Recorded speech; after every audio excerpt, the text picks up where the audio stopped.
Καλησπέρα σε όλους. Σας καλωσορίζουμε στο workshop, στο συμπόσιο Ιατρική Εκπαίδευση στο Εξωτερικό. Για μένα προσωπικά είναι μεγάλη τιμή και χαρά να προεδρεύω αυτό το πολύ σημαντικό συμπόσιο. Για όλους εμάς, τους ιατρικούς συλλόγους του εξωτερικού, η πεμπτουσία της ύπαρξής μας είναι η ιατρική εκπαίδευση, η ποιοτική ιατρική εκπαίδευση. Και η αλήθεια και ο σκοπός αυτού του συμποσίου είναι να προσφέρουμε, να δείξουμε ποιοι είμαστε, ποιες είναι οι δράσεις μας και τι προσφέρουμε σαν προγράμματα στο εξωτερικό. Θα περίμενα μια γεμάτη αίθουσα από φοιτητές. Δεν το έχουμε αυτό, αλλά είμαστε αισιόδοξοι γιατί όλα καταγράφονται. Ο δεύτερος σκοπός είναι να δείξουμε τις γέφυρες επικοινωνίας με τις ιατρικές σχολές Ελλάδας. Γι' αυτό είμαστε εδώ, για την πατρίδα, για να δείξουμε γέφυρες επικοινωνίας και προσφοράς απέναντι στους Έλληνες φοιτητές και τους νεαρούς ειδικευόμενους. Άκουσα στο προηγούμενο session τους προβληματισμούς των προέδρων των ιατρικών σχολών, αλλά και την μεγάλη διάθεση συνεργασίας, και γι' αυτό είμαστε εμείς εδώ, για συνεργασίες και για να έχουμε μια γέφυρα εκπαίδευσης με το εξωτερικό. Λοιπόν, θα ξεκινήσουμε με το Medical Education USA. Το λόγο έχει ο κύριος Μεζίτης, είναι ο πρόεδρος των Ελλήνων γιατρών της Βορείου Αμερικής και μας τιμά ιδιαίτερα με την παρουσία του, με μια υπέροχη ομάδα καθηγητών από την Αμερική, που θα τις προσφωνήσει ο κύριος Μεζίτης. Ευχαριστώ. Καλησπέρα σε όλους. Συγχαρητήρια που είσαστε όλοι εδώ. Έχουμε μια καλή παρουσίαση, όπως είπε ο κύριος Γιαννακόπουλος, από τη Γερμανία. Θα συζητήσουμε, όπως βλέπετε το πρόγραμμα εκεί, θα προσπαθήσουμε να κρατήσουμε την ώρα μας. Θα ξεκινήσουμε με την Αμερική και θα μιλήσω αγγλικά.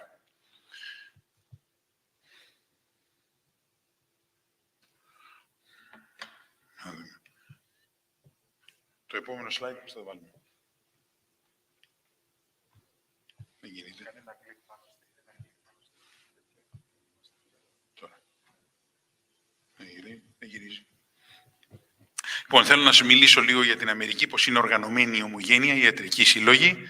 So we're going to talk about the Hellenic medical societies in the United States first. And I would thank the participants who are here, who will be taking part in our session, and you will hear from every single one of them, and they'll talk about the USMLE. But I want to stress a little bit how we're now organized in the United States and in Canada. We have a federation of Hellenic Medical Societies of North America, and we also have strong Hellenic medical societies that are regional. As you see here, we have full members in the Federation. In Philadelphia, about 400 members. Boston, New England, about 200 member doctors. Detroit, Michigan, it just started up. We're getting more than 10 members there involved. Southern California has a strong medical society. In Montreal, Canada, we also have a strong medical society, and we heard from the Vice President today who spoke on CPR and emergency room medicine, Dr. Barbarikos, and New York is considering joining the Federation. In formation, we have societies in Chicago, in Houston, Florida, Washington, D.C., and Toronto reorganizing. And this is a nonprofit educational organization like the individual medical societies, and they support scholarship and mentorship. And this is what we're going to discuss here, how we can mentor medical students from Greece coming to the United States. A doc finder is being established in U.S. cities and states, and we have observerships already set up, and Dr. Iliadis from Jersey and Philadelphia will be discussing that. The contact information that you will be getting will be the contact information of the the Federation, which is hellenicfedmed.org, the individual Hellenic medical societies, and the booths that we will have later. The individual medical students can go up and get the contact information from the individuals they speak to. So we're going to have a booth for the United States right after this session. So now we'll go on by introducing Dr. Liutas, who's here with us. Dr. Liutas, please, you can speak from there, or you can come to the podium, and you will speak about your individual experience this past decade coming to the United States from the University of Thessaloniki. Dr. Liutas. Thank you, Dr. Mercedes. Hi, everybody. My name is Vasilios Liutas. I'm actually from Thessaloniki, and I graduated from the Aristotle University of Thessaloniki Medical School, so I'm very much at home. I'm currently in Boston, Massachusetts. I am a vascular neurologist, meaning I deal with strokes most of my time. I am an assistant professor of neurology at the Harvard Medical School. So I was asked to speak about my experience transitioning from the Greek medical education system into the American postgraduate medical education system, going without any exposure to research, which is what many people do and you'll hear about later. So what I did, and what's an interesting pathway, is I did several clinical clerkships during medical school, and that was my main pathway of entry into the medical system. I would like to just emphasize that there's a slight difference between an observership and a clerkship. They're both very valuable, but a clerkship is something that's, I would say, kind of more official, in the sense that one participates as a visiting student in the curriculum of the hosting medical school, and one has to kind of go over more rigorous assessment. They're basically viewed as a medical student of the medical school for the time of their clerkship. So that goes a longer way, I would say, by way of getting a good, strong letter of recommendation. But an observership is also valuable. I would say probably a little less. As you can imagine, the great importance of doing this clerkships is dual. The first one is for the person who's doing the clerkship or the observership. You get a good idea of how the system works. You kind of measure yourself. Maybe this is not the right system for you. It's too far away, or it's, there's some things you may not like. And of course, on the other hand, you gain exposure, and you will get good letters of recommendation when you apply for residency, which is very important. It's really a very important thing that personally speaking, I think it was the thing that opened the door for me, was the fact that, I was a fairly decent medical student, good grades and all of that. But what made the big difference was the fact that I had 3 of the 4 letters were from the United States. And I can tell you now that I'm sitting on the other side, I'm actually the fellowship director for our hospital. And I also interview residents. And it makes a big difference to have shown that the applicant is exposed and has done well within the system.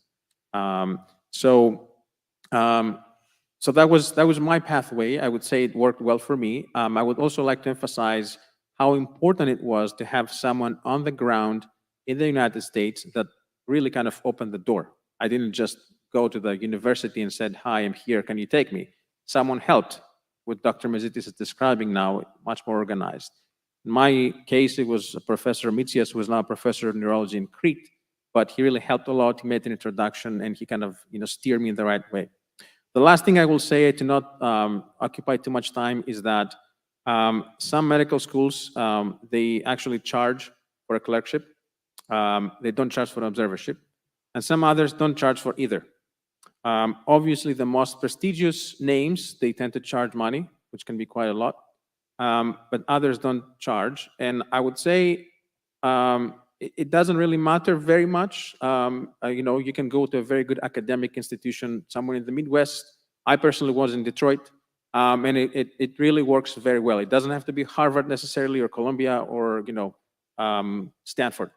Those are very good, but it's not necessary. And the last thing I will say before I yield the microphone, for whoever is interested in doing that, it's important to make sure they're well prepared, because sometimes it can work, it can backfire. I've seen visiting students, not from Greece, from other places, who were just not very well prepared, and they didn't get what they were asking for. They didn't get a good letter of recommendation.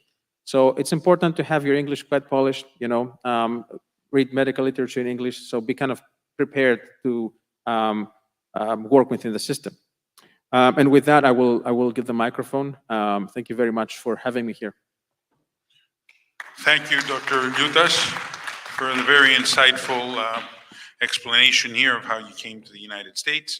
And we will proceed now with online with Dr. Vanvini, who will relate to you her personal experience and how she got into endocrinology research in Boston. Dr. Vanvini. Thank you. Yeah, good afternoon, everyone. Thank you for inviting me, and congratulations for this amazing forum. You may hear some background noise. This is my newborn baby. That's why I couldn't be there in person. You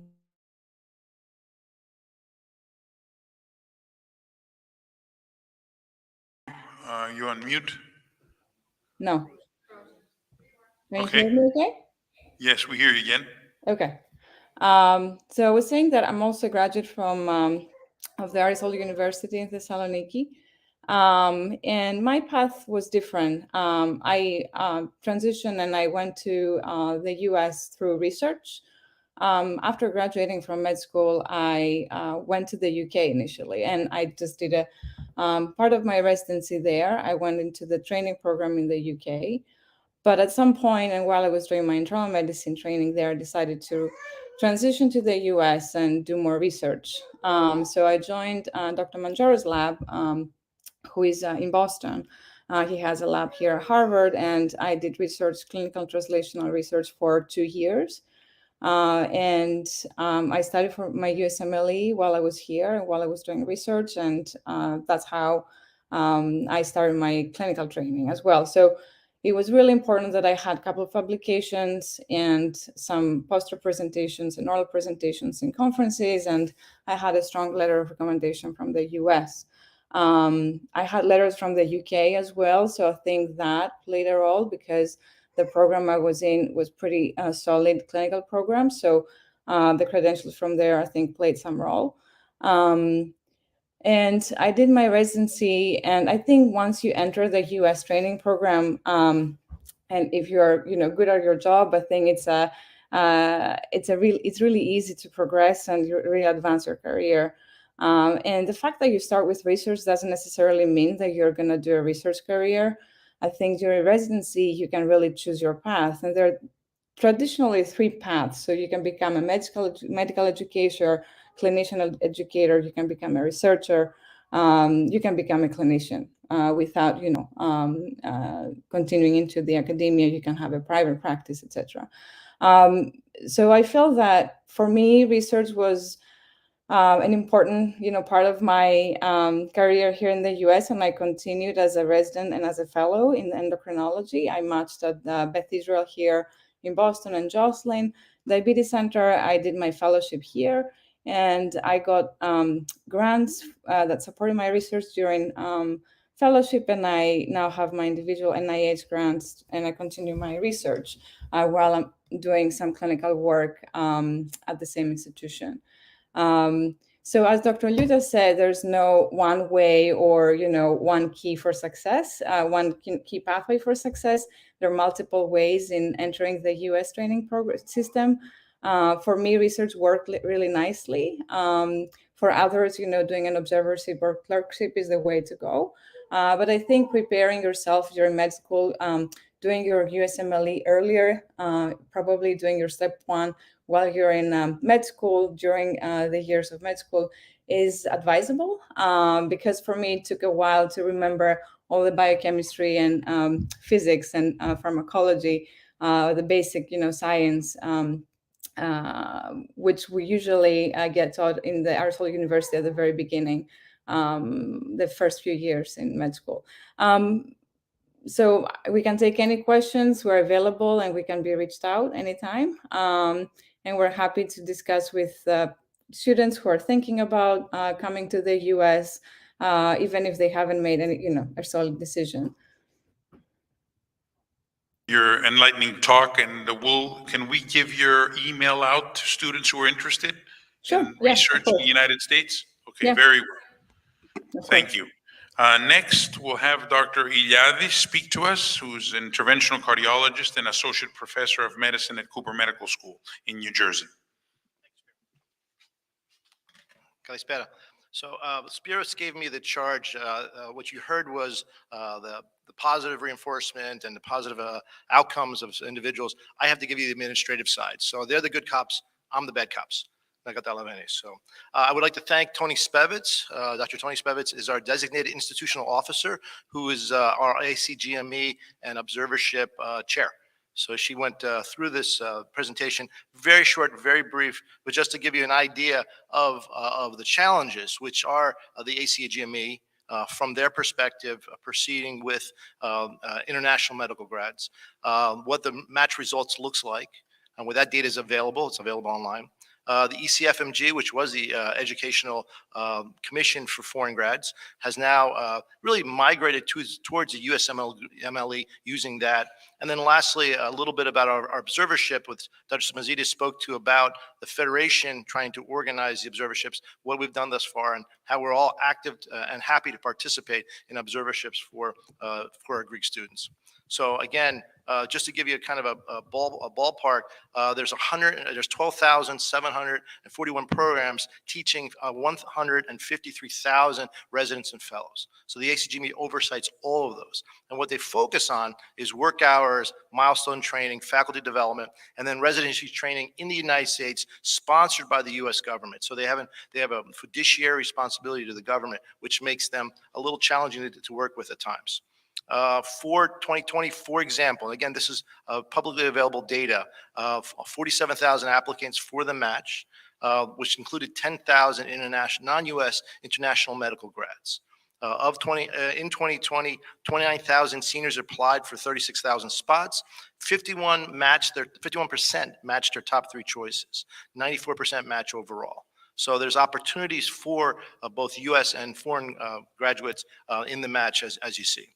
For PGY2, which was the second year residents, there's again 2,700 positions, a 69% top match, and 98% match overall. That's important to know as an international grad, that there is opportunity, there is space within the U.S. system for the international grads. This is just a breakdown of where they are, but from an international grad standpoint, internal medicine, family medicine, pediatrics, neurology, and pathology were the top where the people went. There is within the ACGME, there is a non-standard training program, which was discussed moments ago, which was training from foreign students, either through the program themselves can host a student. The training itself can hold a J1 visa, which still exists, which was previously sponsored by the ACGME, now sponsored by the ECFMG, and an institutional recognition of underserved. That still exists in the country, in our country. So therefore, if you have an institution that is underserved for family med, internal medicine, whatever, they can host a spot for an international grad. The ECFMG has kind of partnered with a data collection agency to be able to provide that information back to the government about where the students are coming from, what their scores are, things like that. Again, not as relevant, still relevant to you, but not as powerful as they were, because the ECFMG administered the clinical skills exam. That doesn't occur anymore, because now, as previously described, USMLE 1 is your basic science examination. USMLE 2, step 2, is your clinical science exam. So they kind of form, yet you still have to be registered and certified by the ECFMG. So it's not an arduous process. There's not a lot going on here. Here's where we can help, where we feel that we can offer something to our international students, is that observership programs. Dr. Zanis at Boston has done 20 years worth of observership program. I've hosted students in the past. I probably will host again upcoming. There's been successful clinical and research programs of observership and short times clerkships sponsored by the World Hellenic Biomedical Association as well. He's built in a really robust alumni program. What we've done, and Spiros and the Hellenic Medical Society in New York, Dr. Dangas, Manolis, have all had students with them internationally. As you heard, observerships, which may be individually sponsored or institutionally sponsored. The institutionally sponsored are clerkships. Observerships are with the individual doctors. The Hellenic Medical Society of Philadelphia, under Dr. Hadjiliadis, Dr. Zapala, and myself have also sponsored students. We have our success stories. The Pan-Avian Society, which I just dealt with, I just worked with, just had one. There are various success stories. They're here on the podium with us today. What we are trying to do is become organized. We're trying to, through a federation, organize all these efforts, be one's a repository of information to be able to provide that to people who are interested in coming to the States, both observership, clerkships, and other opportunities. some photos of individuals. So Dr. Poga was the Pan-Evian Society sponsored a 1-month clerkship with me with Dr. Poga, and she did very well. She actually gone on to return to Greece and do dermatology here with a letter from us. Ioannis was with me from the BU CREEP program at Cooper. That was a couple of years ago. Unfortunately, came right as COVID was starting. He was there for 2 weeks, and we had to ask him to return to Greece and be safe. And it actually worked out very well. He wishes to return. So the pros of clinical observership, as described: relationship with programs and faculty. You meet with the PD. You understand the U.S. healthcare system. You can get a letter from your rotation mentor. That's one of us. The cons of the expense. We at present don't have the logistics. We don't have that in place. Who knows? That may be something we can work on. There's no clear impact on application, but implied. I would suggest to you that a letter from Dr. Mazidis, myself, others, a strong letter from us has value and has weight. So again, I would suggest, and that was, again, vetted by our DIO, designated institutional officer, who works with the ACGME. So she agrees with that. So take home, ACGME is a body of regulatory body that you should be familiar with. They have all the data available that you need to, as a student thinking about the application to the United States, review. That the USMLE is your stepping stones, is that you have to register with the ECFMG as an international student, but you have to take the USMLE and take it, obviously, do very well as you can. And then observerships are from the diaspora, that we believe our physician networks, our federation, our medical societies will support you, picking a mentor, picking someone to work with, and hopefully work you through the process. So I thank you. I thank you for the opportunity to say a couple words. I talked as quickly as possible to move the program along. So thank you. Very well done, Dr. Iliadis. Thank you. Next, we'll move to Dr. Dimitris Stefanidis, who's professor of surgery at the University of Indiana, and he'll be speaking to us about surgical graduate education in the United States. Thank you. Ευχαριστώ πολύ για την πρόσκληση. Στα αγγλικά είπαμε, έτσι. I have a number of slides that are a little busy, but the aim of the slides is to demonstrate that surgical training in the US is very regimented. And there's a lot of specific requirements, which I think they're lacking from the Greek educational system. So I'm showing some of those here. These are from the American Board of Surgery, and specifically for general surgery, which is my specialty. I subspecialize in bariatric surgery. But essentially, it's a 5-year program, but there's a number of stipulations, as shown here, of how that needs to be divided. There need to be consecutive months. You have to do it specific times. You can take some time off for research, but generally, it's fairly regimented. There's also some requirements. You may be familiar with those. You're supposed to complete some certifications. For example, the Advanced Cardiovascular Life Support certification, or the Trauma Life Support, the ATLS, and more recently, the Fundamentals of Laparoscopic Surgery have been added, FLS, as well as Fundamentals of Endoscopic Surgery, which is the last two certifications programs have been developed by SAGES in collaboration with the American College of Surgeons, and SAGES is a minimally invasive organization that I'm a board member of. So the requirements also include specific observations and operative videos that has been added more recently that the program is supposed to make of the resident. They have other specifics, and I want to pay a little more attention to the operative experience. We heard in a previous session here that I think some of the newer requirements here are multiples of 250 operations that have to be accomplished, and that may be not feasible. In the US, a training program that cannot provide the 850 operative procedures to a surgeon cannot exist. So they have to demonstrate that they can provide this experience to the trainees. Otherwise, they won't get the opportunity to operate or exist. So that's important to understand. There are some critical care cases that are required, as well as teaching assistants. So the resident is supposed to teach a more junior resident. And they've also implemented more recently that by the beginning of the third year of residency, the trainees have to complete at least 250, and one of the reasons for that was because a lot of programs were not giving a lot of experience in the early years. They were doing more what is called scat work, taking care of the paperwork, and they wanted to make sure that the experience is ongoing. And it's important to also note that as a chief resident, when you finish that year only, you have to do at least 200 cases. And these are not minor cases. These are what the cases are broken in categories as major or minor. These are major operations that they're supposed to do as surgeon, not as an assistant, but as a surgeon.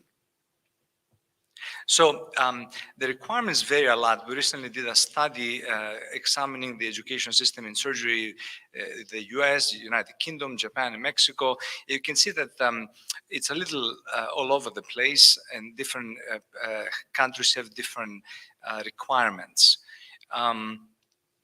I'll leave this up for a moment while I reflect on some of the previous presentations and my personal experience. So getting into a residency in the United States, especially a competitive residency, such as most surgical residencies, is not easy, neither guaranteed when you're an international graduate. You do need a lot of preparation and a good dose of luck. So what I'm trying to say is that, and it's not just doing an observership, it's multiple things you need to do. It's to be good at grades, but keep in mind that the USMLE, the scores, which a lot of international graduates used to use, because many can score high, they can take the time to study and score high. They used to use those grades as their entry point, but these are going away. They're not going to be considered moving forward. USMLE 1 is just a pass-fail, and USMLE 2 is supposed to follow in a few years. So that may make it harder to distinguish yourself as an international graduate. And that's important for you to understand if that's of interest to you. So, but the opportunity and the opportunity of the research experience is not just the fact that you're going to put some papers out. That is important per se, but it's also because it gives you the opportunity to work with others. People get to know you, and that's the most valuable. It's not just the observership letter you'll get, but you get to meet people, you get to meet the training program people, the residents, because as part of the process is also an interview in the end that you're going to have to go and do and in a training program. And in the end, the whole group meets together and they look at the applicants. This is how it's done in our institution. And they look at everybody where they are, the scores, their pluses and minuses. And they say, okay, we like this guy, we didn't like this lady, we like that lady. So it's a process that is fairly comprehensive. There's not much randomness there, but it does require that you hit all these aspects. So we had a trainee from this university. I'm also a graduate of Aristotle, and he did a 2 years research experience with us, and he ended up matching in our program. But one of the main reasons was because he was very productive in his research years because everybody liked him. He interacted with multiple people in the program. And when it came to this discussion, I personally, who I was his mentor, didn't have to say a word. Everybody else was saying, oh, how good the guy is, and they wanted him in the program. So it's important to understand, it's very hard to do this if you're outside of the system. Because when you submit your application to an American program that's competitive, again, I'm mainly referring to surgical specialties, many programs don't even look at international graduates. Why? Because if you have 5 to 10 positions to fill and you get 500 to 600 applications from US graduates, you have plenty of great people there to look at. And the international graduates are a black box. You need to understand this. People don't know what to expect from you. You may be great, you may be terrible. So, and that's the issue which makes it hard. It's not that they don't like you, it's just they don't know how to assess you. And that's why it's important to get in the system so people get to better understand who you are and how you work and how good you are for them to even be able to accept you. I can give you a personal story, which is a funny story. When I was interviewing to get into residency, one of the questions I was asking in my interview, back then, there were no hour restrictions. We used to work 120 hours a week. I used to ask the question, how do you work that many hours? That's a no asking question, but at least I did not know better. Anyway, so I want to finish saying that I'm the president of the Association for Surgical Education this year. So it'd be a great pleasure to to host you. If you can make it to San Diego in April, we'll have a Greek night because I'm the president this year. We're going to have some Greek dancing. And if you have an interest in surgical education, I'm also the editor-in-chief of the Global Surgical Education. It's a new journal that belongs to this association that will be happy to get your articles. Thank you. Thank you, Dr. Stefanidis. Very useful comments, down to earth, and it's very important to understand that this is a comprehensive interview process that foreign medical graduates go through to get into the American graduate medical system. Is Dr. Touroutoglu here? No, she's upstairs.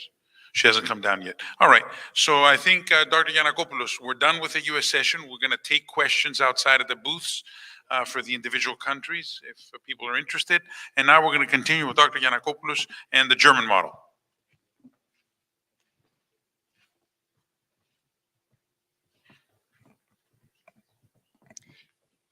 Καλησπέρα και από μένα. Η αλήθεια είναι ότι έχω αναλάβει εγώ την διαδικασία αυτή Όχι, το γυρνάω μόνος μου.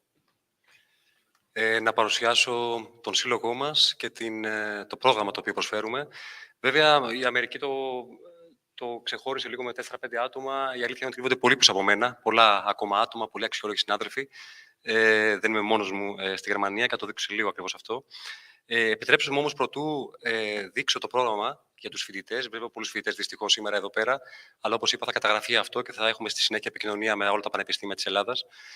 Θα ήθελα να δείξω λίγο τις δράσεις και την ύπαρξη του συλλόγου, όχι για να μας παρουσιάσω, αλλά πιο πολύ για να δείξω για ποιο λόγο ο Σύλλογος Γένεσης, ο Σύλλογος Ελλήνων και Κυπρίων Γιατρών της Γερμανίας, της Βόρειας Βεσφαλίας, αποτελεί σημείο αναφοράς για τους Έλληνες γιατρούς της Γερμανίας και ίσως να δοθεί και ένα ερέθισμα για νεοσύστατους συλλόγους σε άλλες χώρες, πώς μπορούν να εξελιχθούν και να πραγματοποιηθούν. Οφείλω όμως να δείξω λίγο την ιστορική αναδρομή. Μέχρι το 2009 υπήρχαν περίπου 600 Έλληνες γιατροί στη Γερμανία και κατά την έκρηξη του Brain Drain βρεθήκαν στη Γερμανία πάνω από 3.000 Έλληνες γιατροί. Στο κρατήδιο που κατοικώ εγώ και ιδρύθηκε ο Σύλλογος ήταν οι 2.500. Οπότε αντιλαμβάνεστε, ο όγκος αυτός δημιούργησε την κινητήριο δύναμη για να ιδρυθούμε. Λίγο πιο σημαντικά οι αριθμοί, το 2012 ήταν στη Γερμανία 2.258 γιατροί Έλληνες και το 2014 ήμασταν η δεύτερη μεγαλύτερη αλλοδαπή ομάδα γιατρών. Οπότε αντιλαμβάνεστε για ποιο λόγο ιδρυθήκαμε, υπήρχε αυτή η ανάγκη και η βασική στόχη ήταν πολύ απλή. Να λύσουμε προβλήματα. Τα προβλήματα είχαν να κάνουν με το πώς θα πάρει κάποιος άδειας επαγγέλματος, να αναγνωρίσει κάτι από την Ελλάδα, να γραφτεί στον ιατρικό σύλλογο, αλλά και να βρει και καλύτερη θέση ιατρικής εκπαίδευσης. Στη συνέχεια δημιουργήθηκε ένα networking, δηλαδή δικτυωθήκαμε, γίναμε πάρα πολύ και αυτός ο όγκος μας έφερε περισσότερη δύναμη. Και αυτοί ήταν οι 6 βασικοί άξονες στους οποίους έχουμε κινηθεί μέχρι σήμερα. Αυτοί οι 6 άξονες που πραγματοποιούν τις δράσεις μας. Κλασικά, το social network είναι πάρα πολύ σημαντικό και είμαστε ενεργοί. Και είμαστε ενεργοί γιατί πάρα πολύ απλά η νέα γενιά των γιατρών, οι Έλληνες φοιτητές που είναι στη Γερμανία, οι νέοι ειδικευόμενοι, μας στέλνουν σε εβδομαδιαίο επίπεδο, σε εβδομαδιαία κλίμακα, ερωτήσεις, απορίες για το που θα βρουν καλύτερη θέση εργασίας ή και πολύ πιο απλά πράγματα, ακόμα και για τη διαμονή τους. Οπότε, χάρη στην πολύ μεγάλη δραστηριότητα των συναδέλφων μου, των ανθρώπων του Δουσού, απαντάμε πολύ άμεσα σε όλους και αυτό νομίζω ότι βοηθάει πάρα πολύ τον κάθε ένα ξεχωριστά για να μπορεί να έχει καλύτερη ένταξη στη γερμανική κοινωνία και στο γερμανικό σύστημα. Δεν μένουμε μόνο στο επιστημονικό επίπεδο. Βέβαια, μην τρομάζετε, αυτά ήταν φωτογραφίες πριν την κορονοϊό, δεν έχει κανένα μάσκα.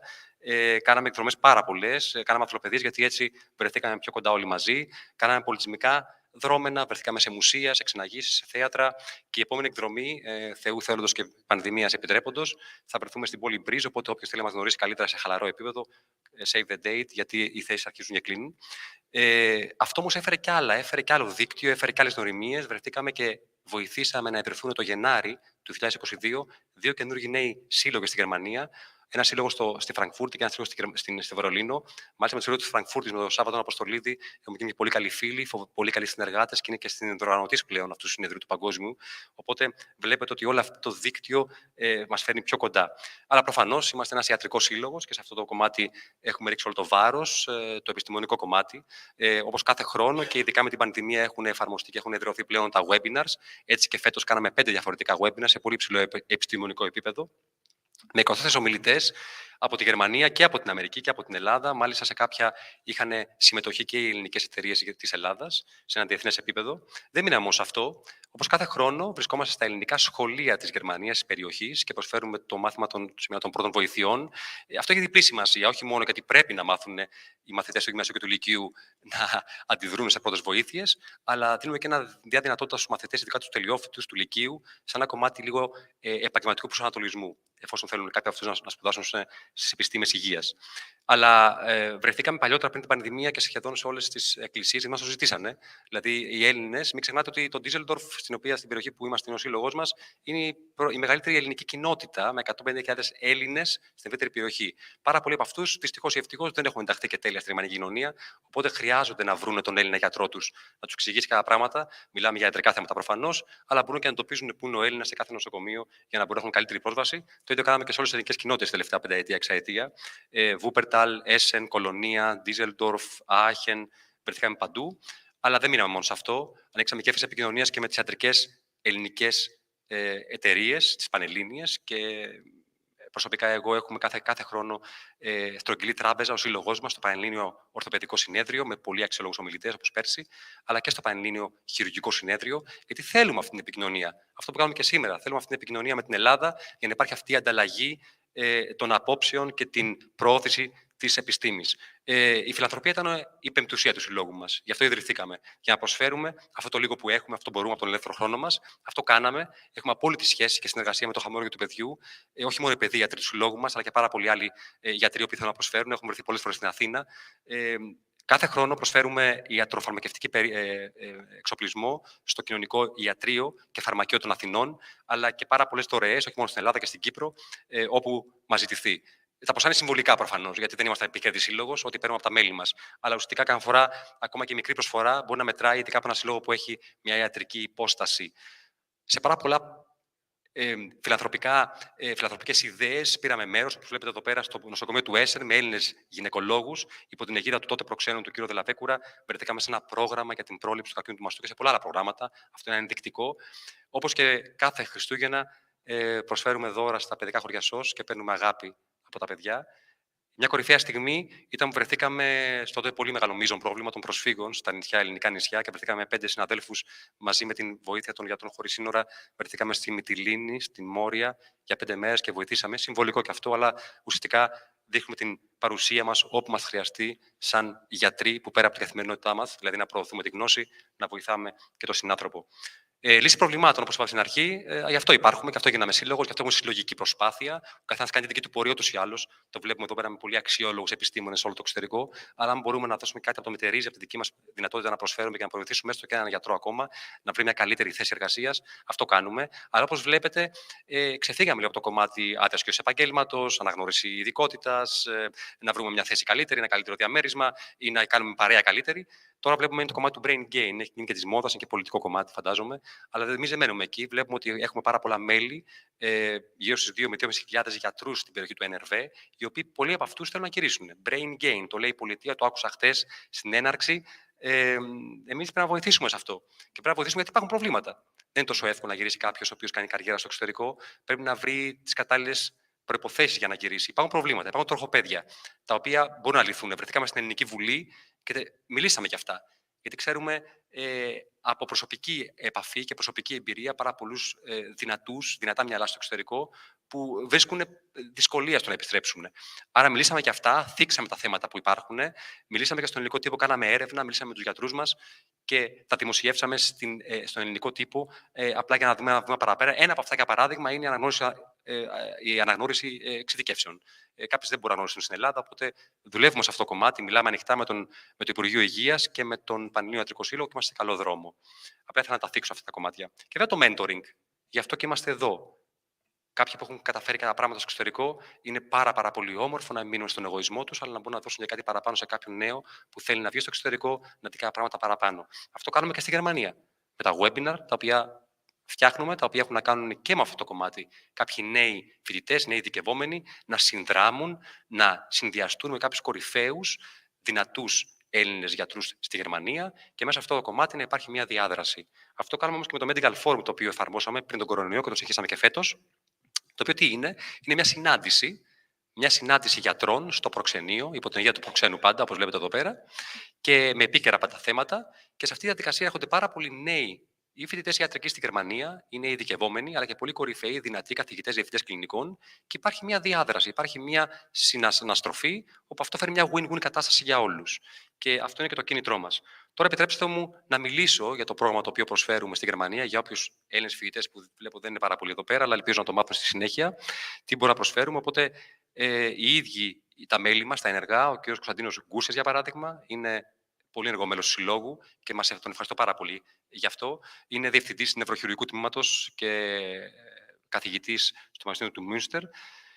Το τμήμα του είναι σημείο αναφοράς, είναι κέντρο αναφοράς ευρωπαϊκό και περιθάλπτει πάνω από 200 διαφορετικούς όγκους κεφαλής. Συνεργάζεται με 2 πανεπιστήμια, με τον Ντίσελντορφ και τον Μπίλεφελντ, και προσφέρει ένα τρίμηνο fellowship στην κλινική του, κάποιος να εμβαθύνει στο κομμάτι της νευροχειρουργικής. Στα πλαίσια αυτά του fellowship προσφέρει και δωρεάν διαμονή και δωρεάν διατροφή. Οπότε, όπως ενδιαφέρει το κομμάτι της νευροχειρουργικής, θα έρθει σε επαφή μαζί μας, με τον κύριο Κούσια προσωπικά, και θα προχωρήσει. Στο κομμάτι της θερματολογίας, έχουμε τον κύριο Μπαραλιάκο, ο οποίος με τιμάει πάντα με την παρουσία του. Είναι πολύ ενεργό μέλος του Συλλόγου. Είναι καθηγητής δερματολογίας. Είναι διευθυντής σε ένα μεγάλο κέντρο στο Χέρνε, στην κεντρική Γερμανία. Είναι παγκοσμίως γνωστός στο κομμάτι των φλεβονόδων νόσων της σπονδυλικής στήλης. Και ένα ευρωπαϊκό κέντρο αναφοράς, η κλινική του. Οφείλω να πω βέβαια ότι δουλεύουν και πάρα πολλοί Έλληνες ειδικευόμενοι, οπότε προσφέρει πάρα πολλά, ούτως ή άλλως, σε Έλληνες γιατρούς. Και προσφέρει τόσο μόνο κλινικό fellowship, αλλά και ερευνητικό, σε πλαίσια ακόμα και του PhD. Οπότε, όποιος ενδιαφέρεται, μπορεί κάλλιστα να έρθει σε επαφή. Στο κομμάτι της οφθαλμολογίας, έχουμε έναν πολύ εξαίρετο και αξιόλογο συνάδελφο και μας τιμάει και αυτός με την παρουσία του πάντα και μέλος του Συλλόγου, ο κ. Μπεχράκης Νικόλαος. Είναι καθηγητής και διευθυντής στο τμήμα οφθαλμολογίας στο Πανεπιστημιακό του Έσεν. Είναι και αυτό ένα κέντρο αναφοράς, όχι μόνο στην Ευρώπη. Εξειδικεύεται πάρα πολύ στους όγκους. Μίλησε και μάλιστα σήμερα στο session που είχαμε, στους όγκους του οφθαλμικού κόγχου, με πολύ μεγάλη ερευνητική δράση, και προσφέρει κλινικό αλλά και ερευνητικό fellowship στο Πανεπιστημιακό Νοσοκομείο του Έσεν. Εδώ έχουμε 2 προσφορές στην αγκιοχειρουργική. Από τη μία, ο κύριος Σάββας Αποστολίδης, όπως πριν από λίγο προανέφερα, ένας εξαίρετος συνάδελφος, πολύ καλός φίλος πλέον και πρόεδρος του Συλλόγου, του νεοσύστατου Συλλόγου στην Φραγκφούρτη. Προσφέρει ένα κλινικό fellowship στην κλινική του, τόσο στην αγκιοχειρουργία ή στη φλεφολογία, αλλά και με προσφορά για τη διαμονή. Και στην ίδια περιοχή, στη Φραγκφούρτη, ο καθηγητής, ο κύριος Ντόνας, ο οποίος είναι διευθυντής κλινικής στην Ασκλήπιος κλινική στην περιοχή της Φραγκφούρτης, στο πολύ πετυχημένο ετήσιο συνέδριο που πλέον έχει εδραιωθεί στην περιοχή της Φραγκφούρτης, προσφέρει 5 δωρεάν συμμετοχές. Στο συνέδριο αυτό, στα πλαίσια των συμμετοχών αυτών, θα υπάρχει και workshop, θα υπάρχει και δωρεάν διαμονή προφανώς και διατροφή. Οπότε, σας παρακαλώ, ποιος ενδιαφέρεται, καλό θα είναι να στείλει την αίτηση για να την προωθήσουμε. Στο κομμάτι της ουρολογίας, έχω μια πολύ χαρά, γιατί είναι και πολύ προσωπικός μου φίλος, ο κ. Καραγιώτης, που δουλεύει σε ένα από τα πολύ γνωστά παγκοσμίως κέντρα ρομποτικής, ουρολογικής ρομποτικής, ένα κέντρο αναφοράς ευρωπαϊκό με τη μέθοδο Da Vinci, και προσφέρει ένα πολύ μεγάλο πρόγραμμα για όποιον ενδιαφέρεται για ουρολογία στο τμήμα του και σε κλινικό επίπεδο, αλλά και σε ερευνητικό επίπεδο, και με χαροποιεί πάρα πολύ αυτή η προσφορά που μας έχει κάνει στην πολύ αξιόλογη κλινική στην οποία εργάζεται στην κεντρική Γερμανία. Στο κομμάτι της γενικής χειρουργικής έχουμε 2 προσφορές και οι 2 συνάδελφοι με τιμούν πάντα με την παρουσία τους σε ό,τι και αν κάνουμε στο Σύλλογο.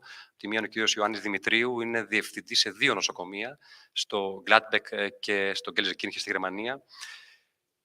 Έχει ένα πολύ μεγάλο κλινικό έργο πάνω στο κομμάτι των καρκίνων του παχαίου εντέρου και του παγκρέατος και προσφέρει ένα κλινικό fellowship για 2 εβδομάδες στην κλινική του για να εμβαθύνει κάποιος στο κομμάτι της γενικής χειρουργικής. Προσφέρει δωρεάν διαμονή και διατροφή σε ένα από τα 2 νοσοκομεία στα οποία εργάζεται. Αλλά με τιμάει με την παρουσία του και ο κ. Δημήτρος Παντέλης, είναι καθηγητής γενικής χειρουργικής στο νοσοκομείο της Βόνης πριν και πλέον σε 2 νοσοκομεία, στο Ζαν Μαρίεν νοσοκομείο και στο Ζαν Γιώζεφ στη Βόνη, και ο οποίος και αυτός προσφέρει 2 εβδομάδες fellowship, με προοπτική όμως και ερευνητικού fellowship στο Πανεπιστήμιο της Βόνης. Στο κομμάτι της σπονδυλικής στήλης, με τιμάει την παρουσία του ιδιαίτερα ο κ. Κωνσταντίνος Καφιές, ο οποίος οφείλω να σημειώσω ότι και αυτός είναι ένας διευθυντής κλινικής και καθηγητής, από τον οποίο έχουν περάσει πάρα πολλοί Έλληνες, τους οποίους δυνάμωσε και μάλιστα πολλοί από αυτούς έχουν γίνει ήδη διευθυντές. Αυτά είναι παραδείγματα που πρέπει να τα λέμε, γιατί είναι άνθρωποι οι οποίοι πραγματικά κάνουν πράξη το κομμάτι του mentoring. Ο Κωνσταντίνος μας προσφέρει ένα μεγάλο φάσμα κλινικής, αλλά και fellowship, αλλά και έρευνας στη δική του κλινική, με τη δυνατότητα κάποιος να μπορεί να κάνει τακτική διατριβή στα πλαίσια της κλινικής πράξης, στο νοσοκομείο, στο οποίο εργάζεται στη Βαβαρία. Και όποιος λοιπόν ενδιαφέρεται, ένα παιδί του κύριου Καυχίτσα είναι ο κύριος Ευάγγελος Χριστοδούλου, ο οποίος έμαθε στον Καυχίτσα και τώρα έχει γίνει διευθυντής τμήματος. Διευθυντής τμήματος και παραμορφώσεων και σπονδυλικής στήλης στο παλιό μου νοσοκομείο, στο Ντίζελντορφ, και ο οποίος και αυτός προσφέρει ένα κλινικό fellowship, όπου στην δική του κλινική, με περιθώριο όχι μόνο να μάθει μόνο κλινικά το κομμάτι της σπονδυλικής στήλης και των παθήσεων, αλλά και όλες τις τεχνικές μέχρι και χειρουργία σκολιώσεων, στα οποία κάνει και με πολύ μεγάλη επιτυχία στην ευρύτερη περιοχή. Και στη δική μου κλινική προσφέρουμε και εμείς ένα fellowship κλινικό 2 με 4 εβδομάδες. Εγώ εξειδικεύομαι στο κομμάτι της ανθοπλαστικών, ισχύω και γόνατος, χειρουργική γόνατος και άκρα πόδας, με περιθώρια και προοπτική κάποιος να έχει δωρεάν διαμονή στο νοσοκομείο στο οποίο εργάζομαι. Είναι μια ωραία περιοχή κοντά στην Ολλανδία. Κάνει και μια βόλτα στην Ολλανδία, αν θέλει, στα πλαίσια του fellow. Οπότε, βλέπετε, υπάρχει ένα φάσμα, υπάρχουν περιθώρια βέβαια αυτό να βελτιωθεί. Αυτό που θέλουμε εμείς να έχουμε επαφή, να έχουμε επικοινωνία, να το μάθουν οι φοιτητές, να το μάθουν οι Έλληνες ειδικευόμενοι της Ελλάδας και όσοι ενδιαφέρονται να έρθουν στη Γερμανία να στείλουν τις αιτήσεις τους ή αυτό να πάει μέσα από τα πανεπιστήμια. Γιατί το δικό μου μότο είναι ότι, όπως είδατε πριν από λίγο, οι άνθρωποι μας, τα μέλη μας, οι γιατροί μας, αυτή είναι η δύναμή μας. Σας ευχαριστώ πάρα πολύ.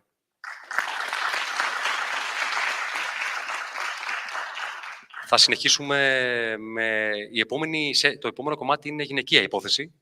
Έτσι. Medical Education στο United Kingdom. 3 αξιόλογες κυρίες θα αναλάβουν αυτή τη διαδικασία. Βλέπουμε σημεούλες, υπάρχει ενθουσιασμός.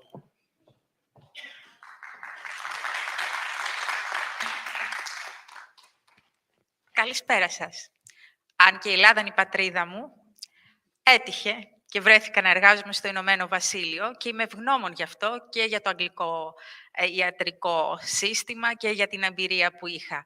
Παρ' όλα αυτά αγαπώ τις ρίζες μου. Γι' αυτό σήμερα η ομιλία θα είναι στα ελληνικά και θα προσπαθήσω μαζί με τις αγαπημένες μου συναδέλφους, την Κυριακή τη Μιτσάκη και την Κωνσταντίνα την Καραμπάτσου, να βοηθήσουμε όσο πιο πολύ μπορούμε τους νέους γιατρούς που επιθυμούν να έρθουν να δουλέψουν και να έχουν εμπειρία ανάλογη με τη δική μου. Το όνομά μου είναι Αθηνά Αγγελοπούλου και είμαι πρόεδρος του Hellenic Diaspora Doctors Association UK. Ο ρόλος του συλλόγου μας είναι να μαζέψουμε σε μια αγκαλιά, σε μια ομάδα, όλους τους Έλληνες γιατρούς, με κοινές δράσεις που αποσκοπούν στο δικό τους καλό, αλλά και να χτίσουμε τις γέφυρες με την πατρίδα μας που λατρεύουμε. Τώρα,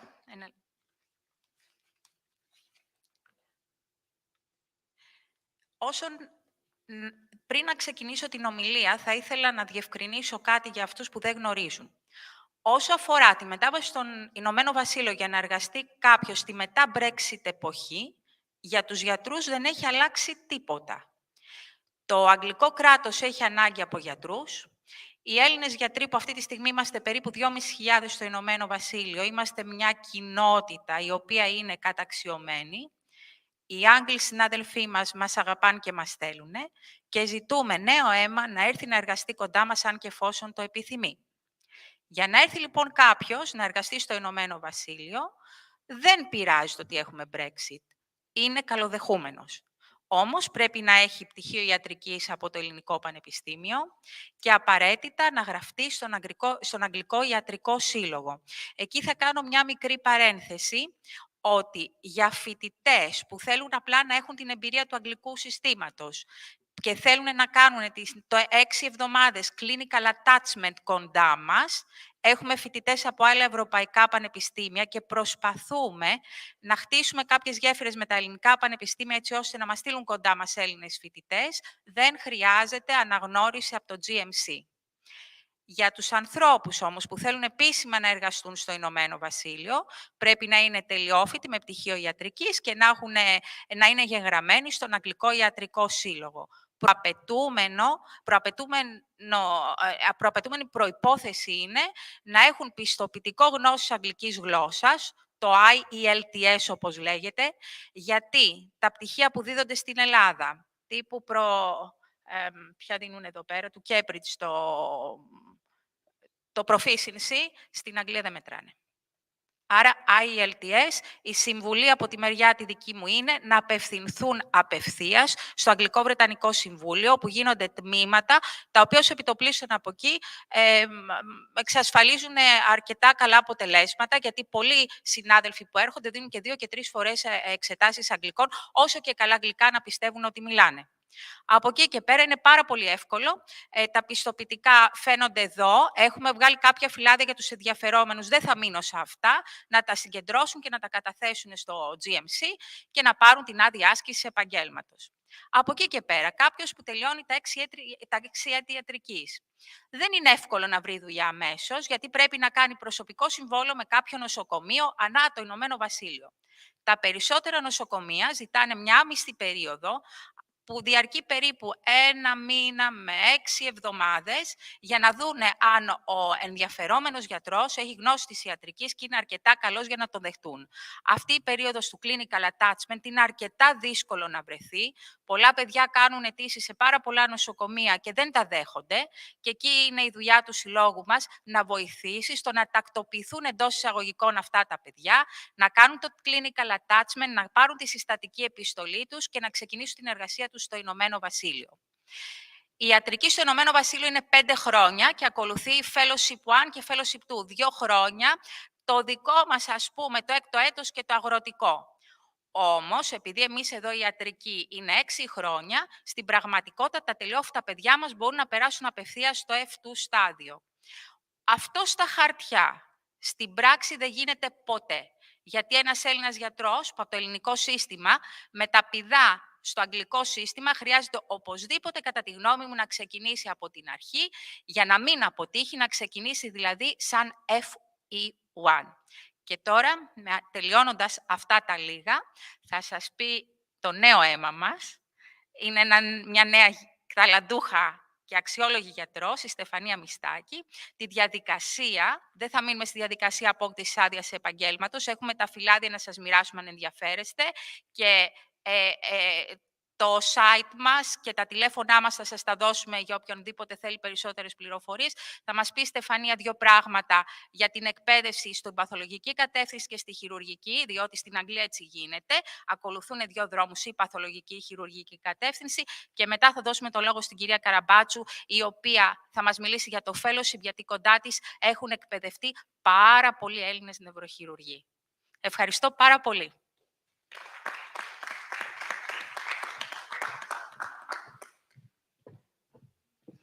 Καλησπέρα και από μένα.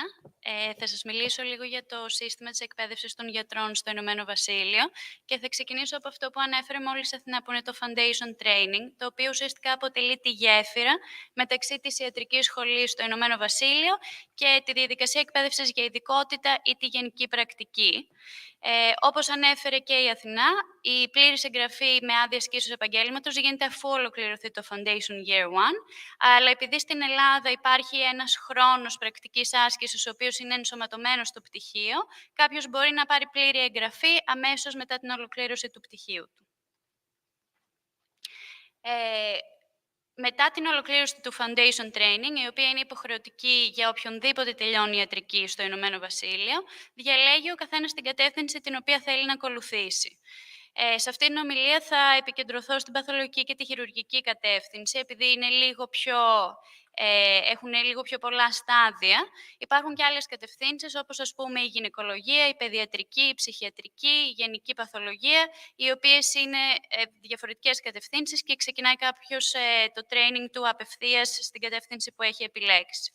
Η παθολογική κατεύθυνση την έχω εδώ διαγραμματικά, που είναι απευθείας από το Royal College of Physicians αυτό το slide, και ουσιαστικά μας δείχνει ότι μετά το Foundation Training υπάρχει ένα recruitment process για να ξεκινήσει η παθολογική κατεύθυνση, η οποία ξεκινάει με το Internal Medical Training.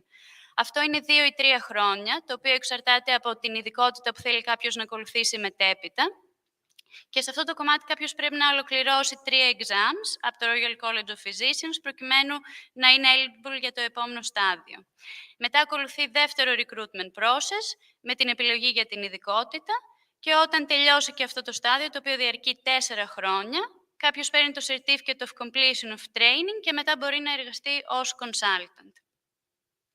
Σε αυτό το slide έχω χωρίσει ουσιαστικά τις παθολογικές ειδικότητες σε Group 1 και Group 2, που είναι το classification που ακολουθεί το Royal College of Physicians, και αυτό ουσιαστικά η διαφορά είναι ότι στο Group 1 οι ειδικότητες είναι dually accredited με το Internal Medicine. Δηλαδή κάποιος ουσιαστικά πρέπει μαζί με τη δικιά του ειδικότητα να κάνει dually accredited και στο Internal Medicine. Οπότε στο τέλος του pathway θα μπορεί να δουλέψει ως consultant και στην ειδικότητά του, αλλά και στο internal medicine. Και εδώ υπάρχουν πολλές ειδικότητες όπως η καρδιολογία, η νευρολογία, το respiratory medicine.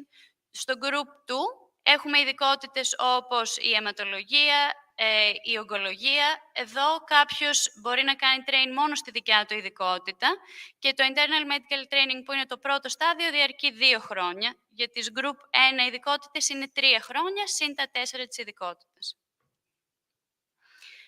Εδώ έχω βάλει ένα slide για ένα εναλλακτικό pathway, το οποίο ίσως αφορά πιο πολύ γιατρούς που έχουν κάνει κάποιο κομμάτι της εκπαίδευσής τους εκτός του Ηνωμένου Βασιλείου. Και ουσιαστικά αφορά γιατρούς που δεν έχουν ολοκληρώσει αυτούσιο ένα πρόγραμμα εκπαίδευσης, το οποίο είναι approved από το General Medical Council, στην οποία περίπτωση μπορούν να δώσουν κάποια έγγραφα τα οποία δείχνουν ότι η εμπειρία που έχουν και η εκπαίδευση είναι εισάξιες με αυτές που θα έπαιρνε κάποιος σε ένα GMC-approved πρόγραμμα και να αναγνωριστεί ως εισάξιο. Επίσης, για όποιον ενδιαφέρεται να ακολουθήσει internal medical training ή specialty training, κάθε ειδικότητα έχει το δικό του website με ένα ξεχωριστό scoring system, το οποίο είναι σημαντικό να κοιτάξει κάποιος, γιατί ουσιαστικά τα διάφορα επιτεύγματα μεταφράζονται σε ένα score, το οποίο χρησιμοποιείται για να γίνει το shortlisting για τα interviews. Και προχωράω στη χειρουργική κατεύθυνση, η οποία ουσιαστικά είναι δομημένη με παρόμοιο τρόπο με την παθολογική κατεύθυνση, οπότε αποτελείται από το Core Surgical Training, που είναι 2 χρόνια. Σε αυτή την περίοδο πρέπει να ολοκληρωθούν οι εξετάσεις του Royal College of Surgeons και μετά ακολουθεί το Specialty Training, το οποίο είναι περίπου 6 χρόνια, ανάλογα με την ειδικότητα. Το έχω βάλει διαγραμματικά και εδώ, οπότε βλέπουμε την ιατρική σχολή, το Foundation Training και μετά είναι το Core Surgical Training 2 χρόνια και με άλλο recruitment παίρνει κάποιος τη θέση για την ειδικότητα. Από πάνω έχω βάλει το Run-Through Pathway, το οποίο είναι ξεχωριστό και θα μιλήσω πολύ λίγο εδώ.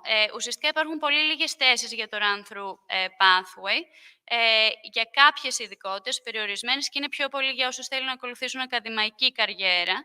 Το μεγάλο πλεονέκτημα είναι ότι υπάρχει μόνο ένα recruitment στάδιο και μετά ουσιαστικά είναι ένα run-through post μέχρι το τέλος της ειδίκευσης, οπότε είναι και αρκετά πιο competitive.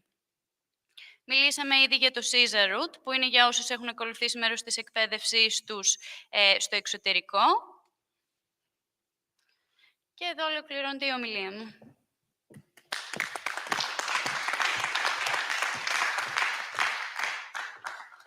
Να ευχαριστήσω πάρα πολύ την κυρία Μητσάκη και να καλέσω την κυρία Καραμπάτσο να μας πει για το fellowship. Πριν από αυτό θέλω να πω για ειδικούς γιατρούς που θέλουν να δουλέψουν στο Ηνωμένο Βασίλειο. Σε πολλές περιπτώσεις η ειδικότητα είναι αυτόματα αναγνωρισμένη, σε κάποιες όμως δεν είναι και χρειάζεται να καταθέσεις τα χαρτιά με το curriculum και ό,τι άλλα evidence υπάρχουν για να αποδείξεις πολλές φορές ότι δεν είσαι ελέφαντας. Για να αναγνωρίσω εγώ την ειδικότητά μου, επειδή πήρα μετά δεύτερη ειδικότητα στο Ηνωμένο Βασίλειο, που ήμουν φυσική ιατρική και αποκατάσταση, είχα τελειώσει στην Ελλάδα, μου πήρε 3 ολόκληρα χρόνια. Και μου ζήτησαν να κάνω πολλά κομμάτια extra training. Δεν είναι πάντα εύκολος ο δρόμος, αλλά αν μπεις στα βαθιά, κολυμπάς. Και στο τέλος είναι εγγυημένη η επιτυχία, γιατί το αγγλικό σύστημα είναι ένα δίκαιο σύστημα. Αυτό πρέπει να το κρατήσουμε όλοι στο μυαλό μας. Είναι ένα σύστημα συνεχιζόμενης εκπαίδευσης, έχουν τάξει άνθρωποι, είναι ένα δίκαιο σύστημα. Κυρία Καραμπάτσου. Thank you for giving me this opportunity to be here. I'll speak in Greek, because in English, not in Greek, because 25 years abroad is a long time. I don't know if I can project my slides, please. I'm a neurosurgeon by training. My main interest is brain tumors, and I'm the clinical lead in in neuro-oncology in Manchester, one of the biggest centers in UK, in particular in brain tumor surgery. But other than my other passion is education. So I have been the training lead for neurosurgery in Manchester, where we have 25 trainees for quite some time, and the clinical tutor for clinical fellows for my hospital, currently looking after 80 fellows. So therefore,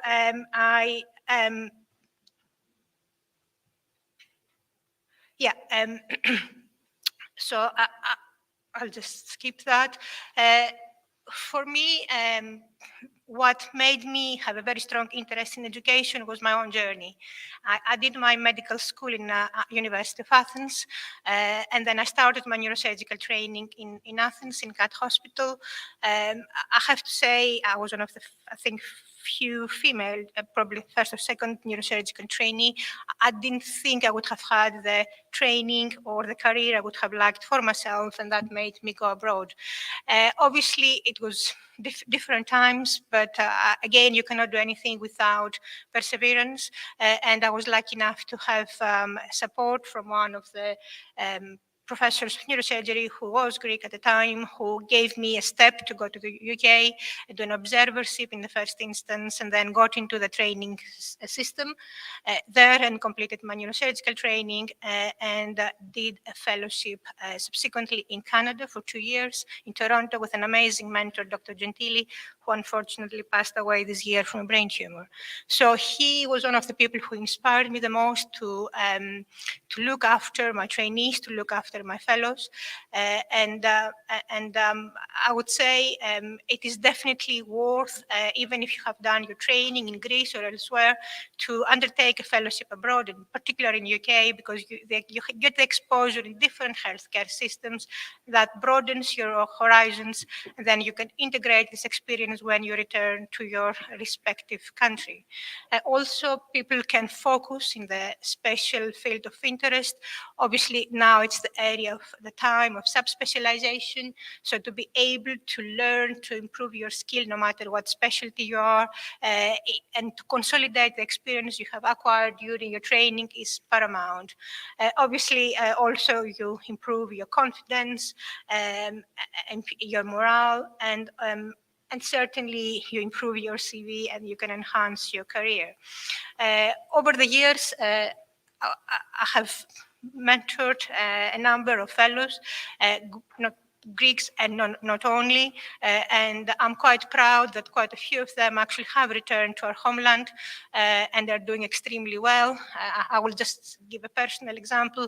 A relative, a very close relative of mine had a brain tumor, unfortunately, beginning of this year, and one of my trainees had returned from UK, and I knew he would do a fantastic job, and he did. So for me, that was, it was years worth looking after him, because he did an amazing job, not only his skill, but the care he took to look after my relative. So what I suggest people do if they want to pursue a fellowship in UK, first of all, do the homework. Do your homework quite well. This is what I did when I went to Toronto. Try to find a fellowship that suits you and your future aspirations, and get in touch with the program director and the fellowship supervisor. Over the years, obviously, we have a robust interview system and scoring system to get our fellows. But what we appreciate a lot, if people have been in touch with us and show a persistent interest. I had people emailing me time and time again, expressing their interest for the next year, the year after. So obviously, this plays a significant role, and this is something I did when I went to Toronto. I went and visited in advance, and I suggest people do that. Also, as people mentioned before, it's very helpful if you can to try to visit the unit, express your interest, and then you meet with the program director, you meet with the residents, and you see if this is the unit that suits your aspirations. Obviously, the fellows participate in all the aspects of the patient's care, along with the residents. They participate in the on-call rota, depending on obviously which department, which specialty it is. They may have a role of a more senior resident, or depending on their experience, they might be going to a junior tier rota till they get accustomed to the system. And they're expected to participate in the academic activities of the unit and get involved in local teaching. So as I said earlier, obviously it's important to consider a shadowing period. Athena mentioned about post-Brexit, so interestingly, although Brexit did not significantly affect the opportunities to come and work in UK, there has been a significant drop in the number of the Greek doctors we had.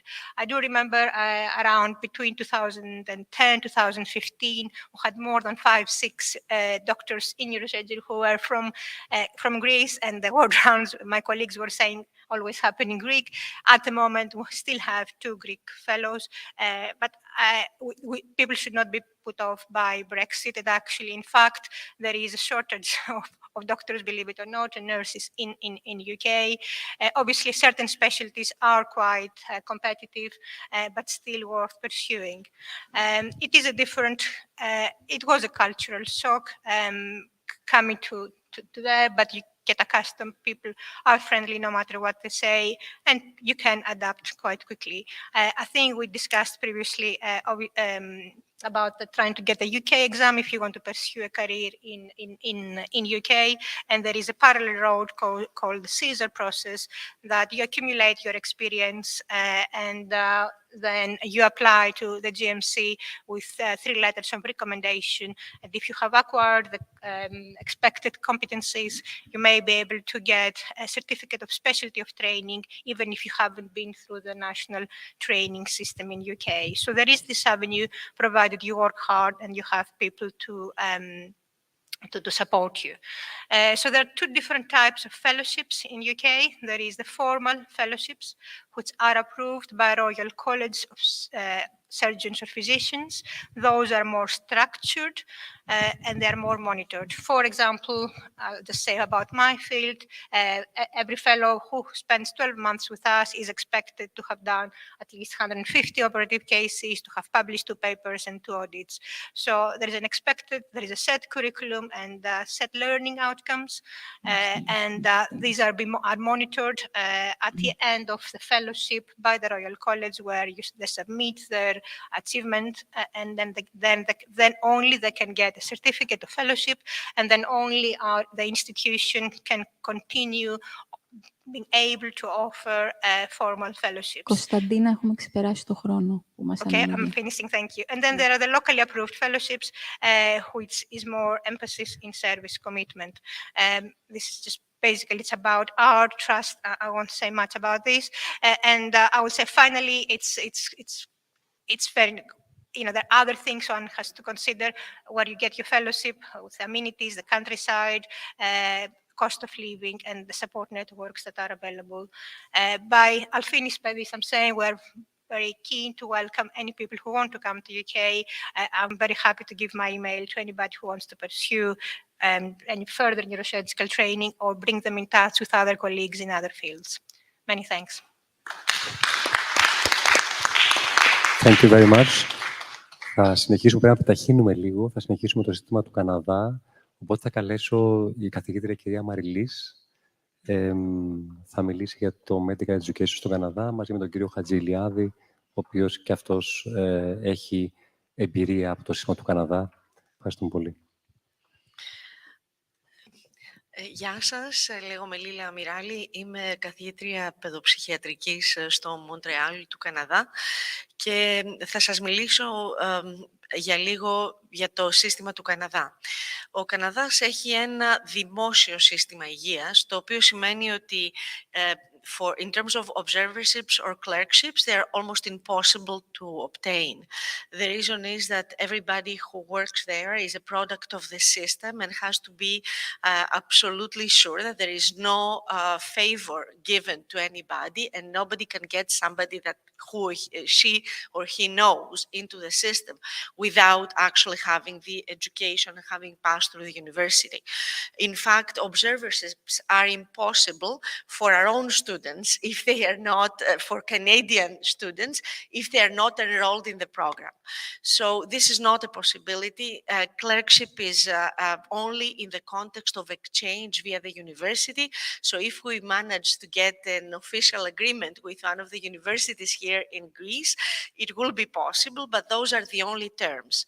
In terms of doing a residency program in Canada, you have to be a Canadian citizen because it is a public system and every resident is being paid from the public money and their education costs to the country. And therefore the country does not want to give money to anybody else and does not accept people who are not getting paid because it is not fair that you work without being paid. So the Order of Canada, the name for Canada is Law and Order, and we are very much into law and order and justice, and everybody has to be treated equally. What exists, however, and what is some of the best components, like Dr. Karabachis just mentioned, we have excellent fellowships. We have everything in terms of our education is accredited by the Royal College of Physicians and Surgeons of Canada. I am the chair of the Specialty Committee for Child and Adolescent Psychiatry of the Royal College. And in fact, the Royal College is undergoing a major change and changes the curriculum to what is called now curriculum by design. So just to explain to you very briefly, the curriculum right now in Canada for all the universities and all specialties started transformation about 3 years ago, and it doesn't matter, it doesn't go by time, but it goes by specific ability. We call it entrustable professional activities. So you have to prove that you can be entrusted to perform a certain service, a certain procedure, a certain technique in order to pass that level. And every single specialty has been broken into small pieces of EPAs, entrusted professional activities, and it is evaluated on a regular basis, on a daily basis. So the system is such that does not allow easily for somebody to come and jump into it and do a residency program. Now, I know that it sounds extremely complicated, and it is. I would like you to keep in mind that we have in Canada, Canada is bilingual, so we have a Francophone, mostly province of Quebec, where I am, where there is only one medical school that is Anglophone and 3 Francophone medical schools. I have to say that everybody who speaks French has a major priority, can come, it's much easier because they have to pass the exams, the French exam, and demonstrate that they are capable to perform and work in medicine in French.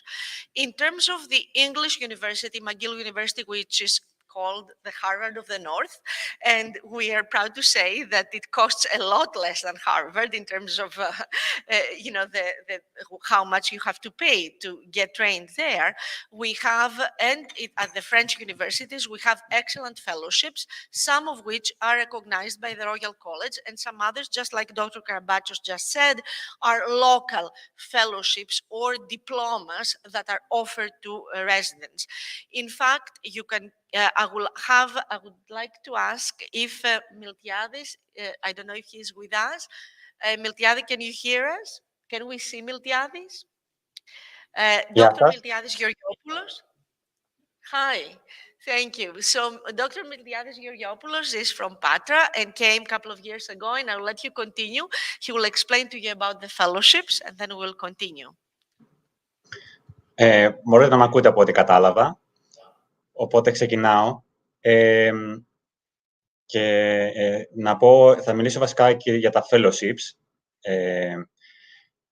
Γιατί το residency, όπως είπαμε, είναι μια διαδικασία που γίνεται πιο δύσκολα και δεν ξέρω τώρα, εκεί είπε η κυρία Μιράλη κάποια σχόλια, αλλά έχει σχέση πιθανώς ίσως και με την επαρχία, γιατί όπως ξέρετε ο Καναδάς έχει επαρχίες και είναι ένα σύστημα παρόμοιο με τον ΗΠΑ και σε πολλά πράγματα είναι παρόμοια το σύστημα εδώ με τον ΗΠΑ. Υπάρχουν κάποιοι συνάδελφοι που γνωρίζω ότι που κάνουν ειδικότητα με μια διαδικασία παρόμοια με αυτή που εξηγήσανε για τις Ηνωμένες Πολιτείες, όπου ο ειδικευόμενος πρέπει να δώσει εξετάσεις από νωρίτερα και συνήθως έρχονται και κάνουν και έρευνα μαζί στο τμήμα που προσπαθούν να δουλέψουν. Για το fellowships είναι... Μ' ακούτε ακόμη, έτσι? Ναι, σε ακούμε, συνέχισε. Για τα fellowships είναι μια διαδικασία που κατά τη γνώμη μου είναι πολύ πιο απλή. Δεν είναι εντελώς απλή, αλλά είναι πολύ πιο απλή και είναι μια πολύ καλή ευκαιρία αφού μπορώ να το πω αυτό, πλέον είμαι στο 3ο χρόνο. Έχω κάνει 2 χρόνια ένα fellowship σε complex spine surgery του McGill, το οποίο επίσης, όπως τα διάφορα fellowship που υπάρχουν εδώ, περιλαμβάνουν διάφορα νοσοκομεία, το οποίο και αυτό είναι μια πολύ καλή εμπειρία να δουλεύεις σε διαφορετικά νοσοκομεία με διαφορετικούς συναδέλφους και να παίρνεις εμπειρία από διάφορα άτομα, ιδιαίτερα στον χώρο της χειρουργικής, αλλά πιστεύω και σε άλλες ειδικότητες. Και τώρα είμαι στο 3ο χρόνο, οπότε μπορώ να πω αυτό το κομμάτι για το fellowships.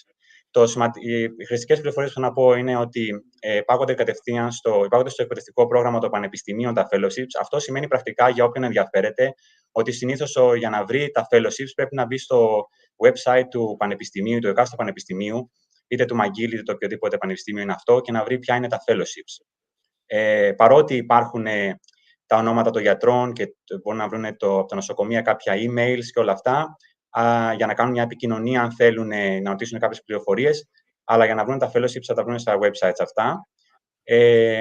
Επίσης, ξεκινάνε συνήθως τον Ιούλιο κάθε έτους. Θα πω αυτό γιατί έχει κάποια σημασία χρηστική. Συγγνώμη, δεν προχώρησα. Μπορεί να μείνουμε πίσω. Για να βάλετε, λοιπόν, για να κάνετε την αίτηση, πρέπει να έχετε ήδη τίτλο ειδικότητας.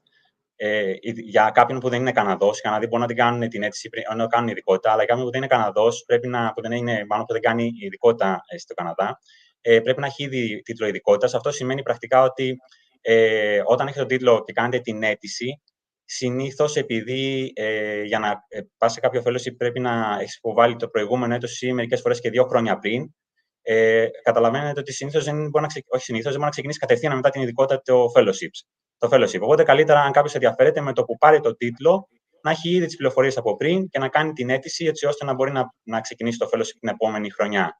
Και στο ενδιάμεσο να κάνει ό,τι άλλο μπορεί να τον ενδιαφέρει στο χρόνο αυτό.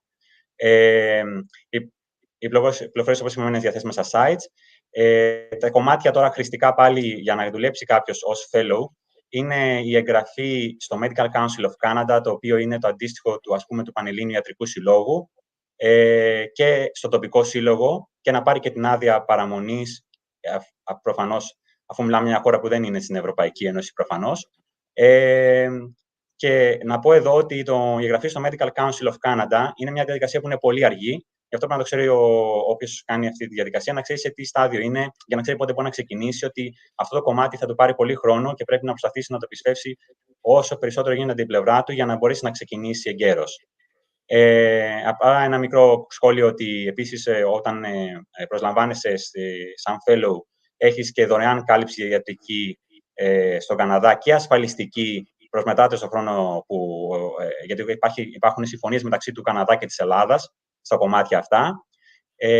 Επίσης, τώρα, ίσως δεν χρησιμοποίησα σωστά τον όρο, αλλά καλό είναι με κάποιον τρόπο, δεν ξέρω αν βέβαια αυτό, γιατί η κυρία Μιράλη είπε κάτι διαφορετικό και δεν ξέρω, εγώ είχα κάποια εμπειρία από κάποιους συναδέλφους που το κάναν στο Τορόντο, στο Οντάριο.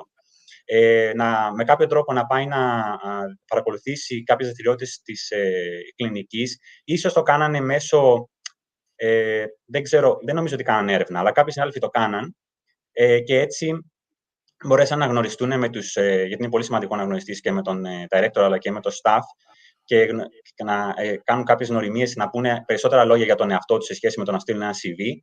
Και αυτό βοήθησε πάρα πολύ, πιστεύω, να έχεις γνωριστεί από πριν με τους υπεύθυνους του fellowship, πριν τη συνέντευξη.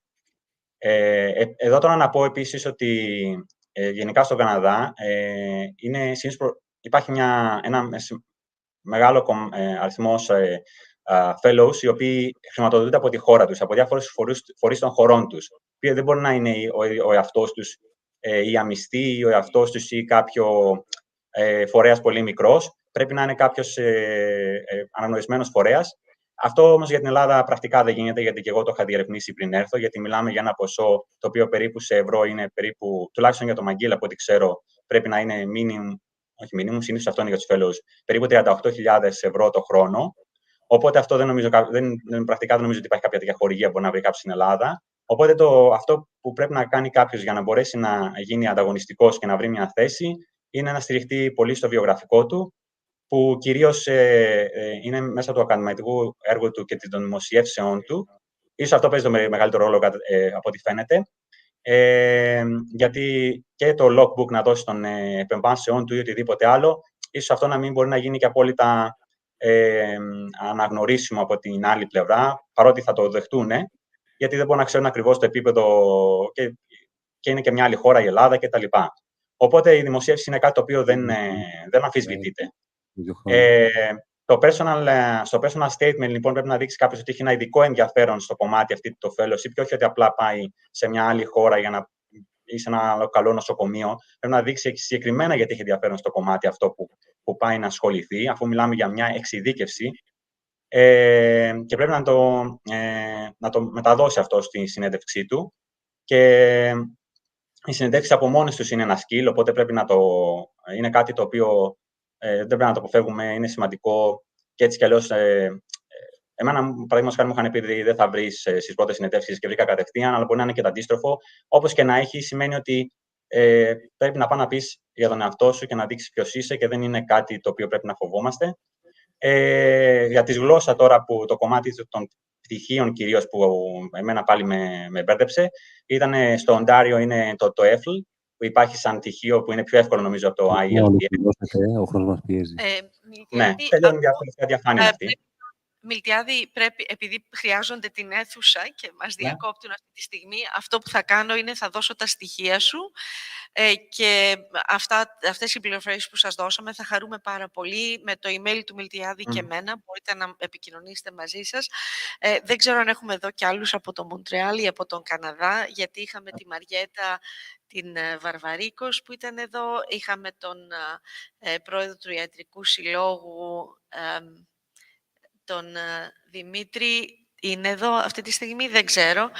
Κοιτάξτε, μπορούμε να δώσουμε τα στοιχεία σε ό,τι χρειάζεστε και να το κλείσουμε εδώ, γιατί δυστυχώς δεν έχουμε... Μπορούμε να συνεχίσουμε πάνω. Θα κάνουμε το εξής, επειδή μας πιέζει ο χρόνος. Θα συνεχίσουμε πάνω. Ευχαριστούμε θα πάμε στο 5ο όροφο, στην αίθουσα 2.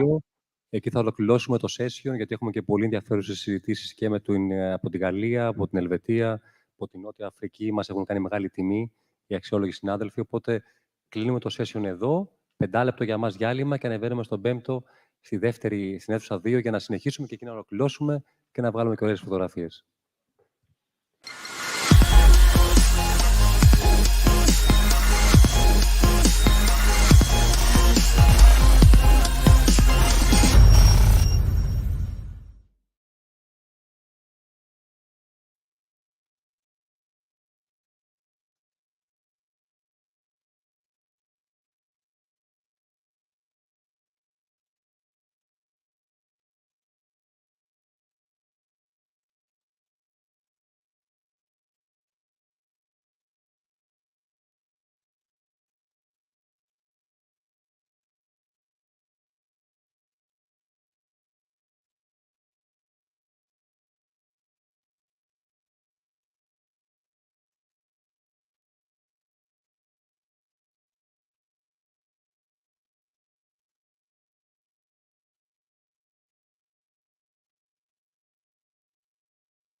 Hello and welcome for this session, which is about the English medical curriculum of the School of Medicine, Aristotle University of Thessaloniki.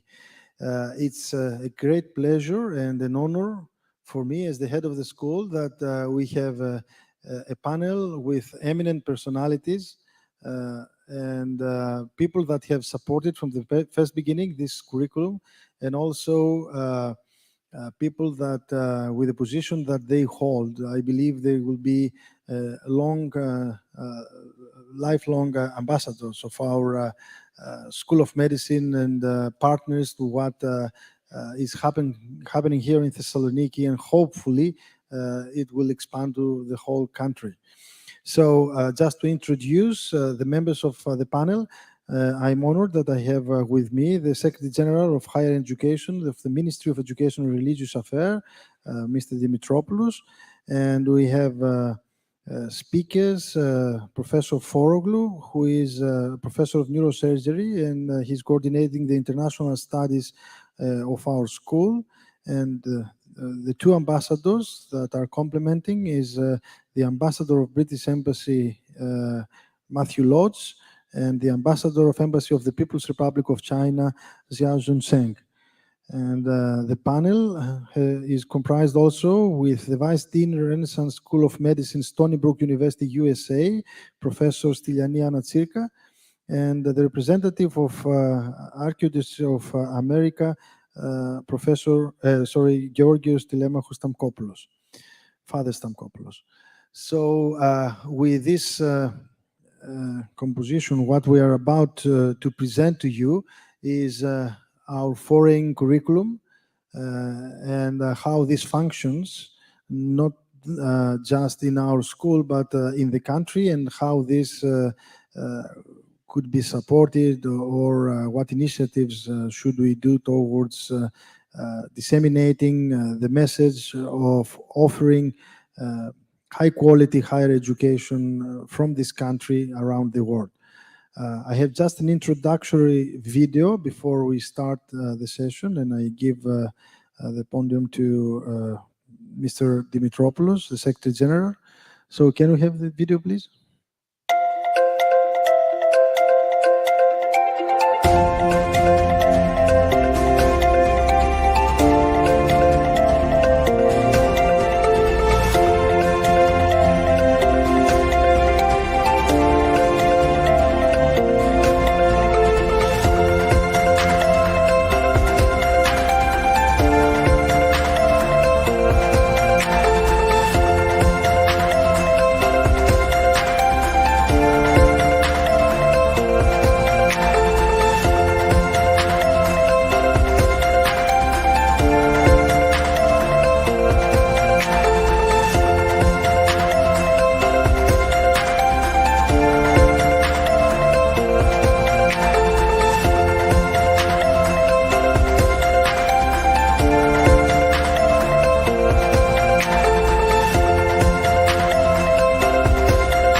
I would also like to welcome our distinguished speakers in this panel. I would start by saying that among the speakers we have, I see two partners of the Ministry of Education, the ambassador of China and the ambassador of Britain, and I'm calling them partners because we have programs to support and encourage the cooperation of our universities, the universities of China and Greece and China, and the universities of Greece and Britain. And this cooperation is at a quite mature stage, I would say, and we have already results out of this. And first of all, it was the University of Thessaloniki, the School of Medicine, that started the first undergraduate program, paving the way, and with this pioneering initiative to have an English-speaking undergraduate program in medicine. But this is part of a wider strategy of the University of Thessaloniki first, but also the Ministry of Education. And with China, we have already the first joint postgraduate program. This was made possible with the support of the Chinese embassy in Athens. And we have also set up a center, both the postgraduate program and the center focus on the comparative study of ancient Greece and ancient China, starting from philosophy, comparing Confucius and Aristotle and Plato and so on. And on the other hand, on the other side, with Britain, we have a long relationship in higher education. But after Brexit, we thought it is important to maintain and even strengthen these relations. And so we have initiated the program of cooperation, bringing our universities together so that more and more agreements and partnerships emerge and expand and so on. So today we are here to discuss, and we thank the organizers for inviting us. We are here to discuss about the pioneering initiative of the School of Medicine of the Aristotle University to set up an undergraduate program in medicine, which I would say somehow shake the whole system, and most important, that convinced everybody that it is possible for Greece to become a center, an international center for education, since, as you might know, in a period of less than 3 months, the program, after its approval and its accreditation, managed to attract over 1,200 applications from over 40 countries around the globe. And that was really what made everyone think that this is not just a vague vision, but can become a reality. We can turn Greece from a country that traditionally used to have students abroad to become a country that really attracts students from other countries, scientists from other countries, and investments from other countries too. So I might have said more than I should. Thank you, Mr. Secretary. So we will start the speakers with Professor Foroglu, who will present a bit the program to all of you. So, Honorable Secretary, dear guests, thank you very much for being here with us. My task today is not to present you the program because most of you already know it as we are running the second year. My task here is to highlight some of the current challenges of medical education in a very fast changing way, and where do we stand in awesome. So there are some benefits of internationalization, of course, in higher education. To name few of them: improved academic quality, brain drain. When you hearing brain drain, there is brain gain somewhere else, more internationally oriented stuff, and what we are calling international citizenship. Of course, when you are going home from your studies, you are bringing something from the country you studied. But there is also some risk in this internationalization that are not familiar in higher education, such as commercialization, commodification of programs, and sometimes low-quality providers. So medical education in particular have always been challenged to keep pace with advances in science and technology, both extremely changing fast in our days. But there is a more profound cultural shift because we are moving from the print-based industrial society to the technology-based internet society. So we have new challenges. First is the cultivation of empathy and compassion. How to cultivate empathy with students that sometimes don't touch patients, when we have distancing of human beings with technology. Second is the collaboration with and management of artificial intelligence applications. They are everywhere. Keeping health digital records, we have to teach that. Handling big data, being informed on cybersecurity, GDPR, confidentiality, etc. And last but not least, to introduce in our medical studies what is called the deep learning of probabilistic reasoning.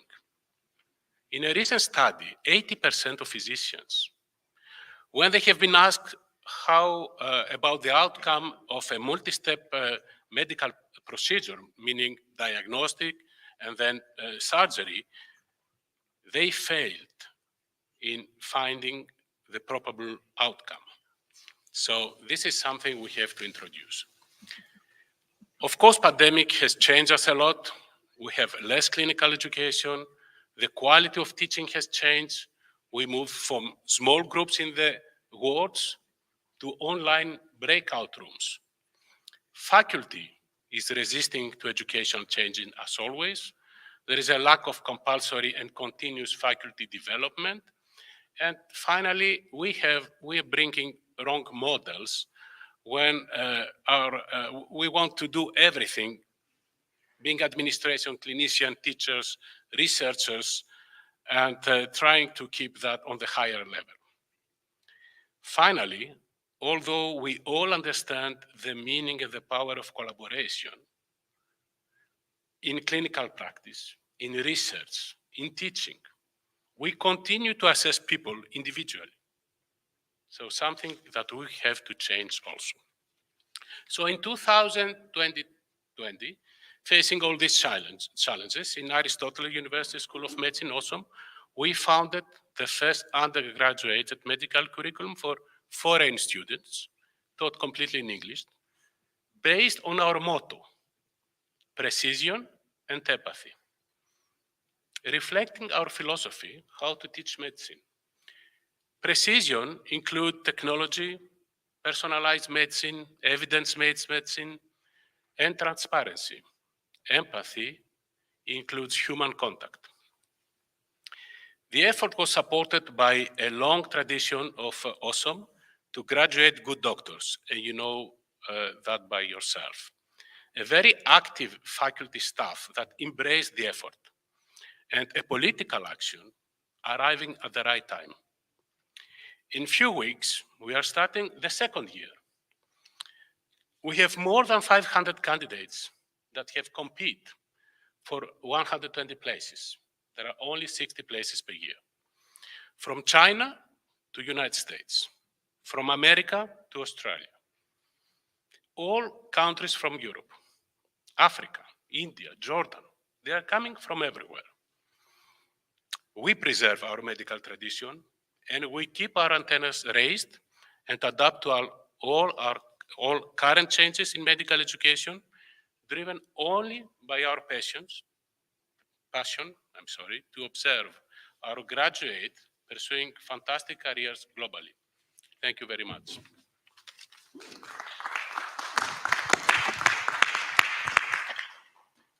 Thank you, Mr. Foroglou.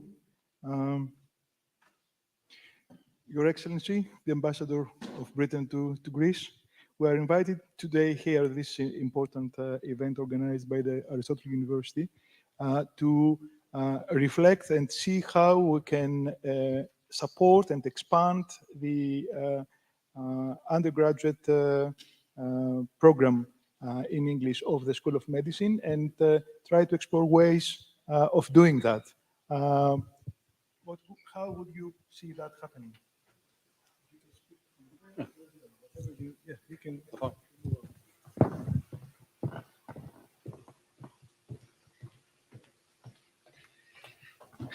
Thank you, Secretary General Dimitropoulos and Professor Anastasiadis, and thank you, Professor Foroglou, for that inspiring introduction. Let me answer the question that you've posed to me about how we can do that by just taking 2 seconds to go back and say a little bit about where we are, the UK, and why this matters, and I think how we're working with the Ministry, with Aristotle University, and with others to deliver what this forum is setting out to achieve. But before I do that, let me just thank everybody for the opportunity to participate. I think it's a superb initiative. Congratulations to the Aristotle University School of Medicine for it. And as those of you who were here at the previous session will have realized, we are very proud, and there is a significant Greek contribution to medical science and clinical medicine in the UK that we heard of from Mrs. Angalopoulou, Karabatsou, and Mitsaki previously. I think the key point for us is that, as Secretary General, you have alluded to, the United Kingdom now, certainly in relation to Greece and our European Union partners, finds itself post our EU exit in a materially different position, or should I say correctly, a politically different position, as we are no longer a member of the European Union and those institutions. But as we heard earlier on today, that has not significantly changed the practical cooperation that we enjoy, and it certainly hasn't discouraged and isn't discouraging anybody from coming to the UK to continue their medical studies. And I think it's worth just saying that there are across the United Kingdom some 2,000 plus Greek doctors in clinics, hospitals, medicines, and a whole range of other medical practitioners and technicians. And some 80% of those have studied at Greek universities, including a significant proportion here at the Aristotle University School of Medicine. So that says something about what we've had in place before and what we're currently benefiting from. It might also say something about that wonderful catchphrase for the Aristotle School of Medicine here, the awesome phrase, which as a native English speaker, I rather like. But it is, of course, therefore, about the cooperation and collaboration that we enjoy and can give substance to going forward.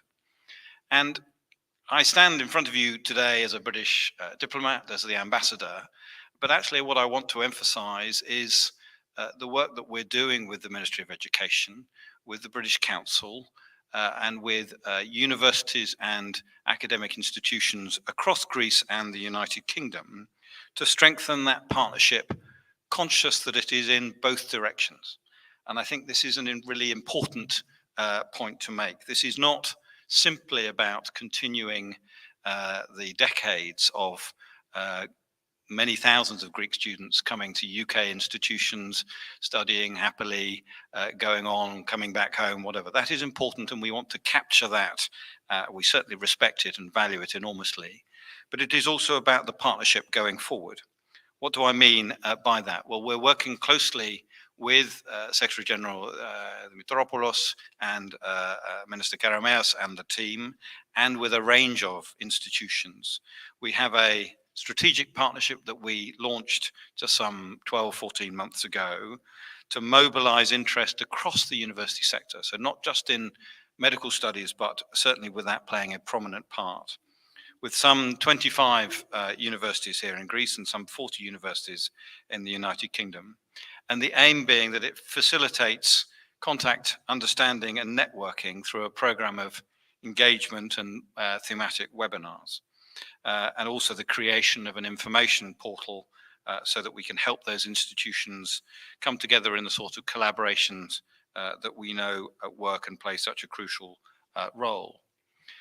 We're going beyond that in that working with the Greek authorities as well. We've had, with British government funding for the academic year that's just concluded, a student mobility scheme to enable a number of doctoral and postgraduate students to travel to the UK for work placements at top UK institutions and gain specialized knowledge and advance their research. And I'm delighted that the Greek authorities for this coming year, working again with the Ministry of Education and the National Scholarships Foundation and the British Council, will be continuing that. So what does that mean for us looking now at medical studies and the cooperation between our two countries? I think the key point is that there is an established tradition, there is an enormous appetite, and there is a need and an opportunity there which we can meet and can meet together.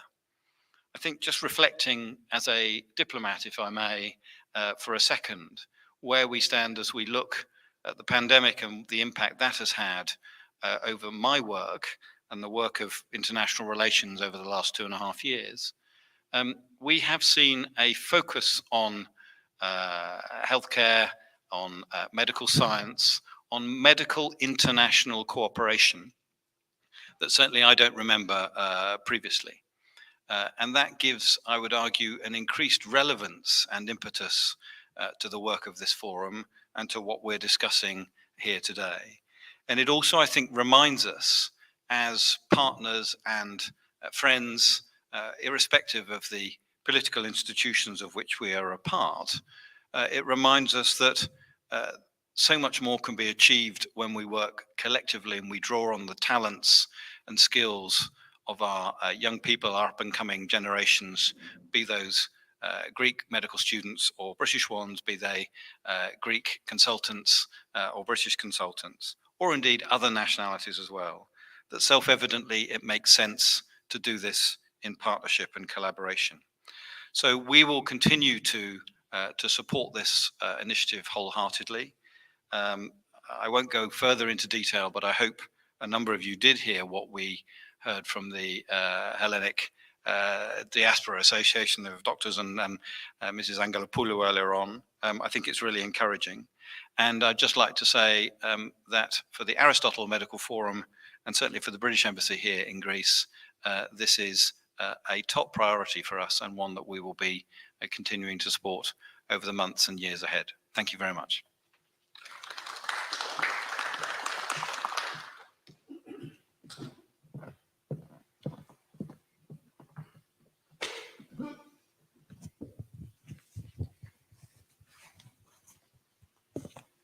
Your Excellency, the Ambassador of China to Greece, it's a real honor to have you with us today. The floor is yours.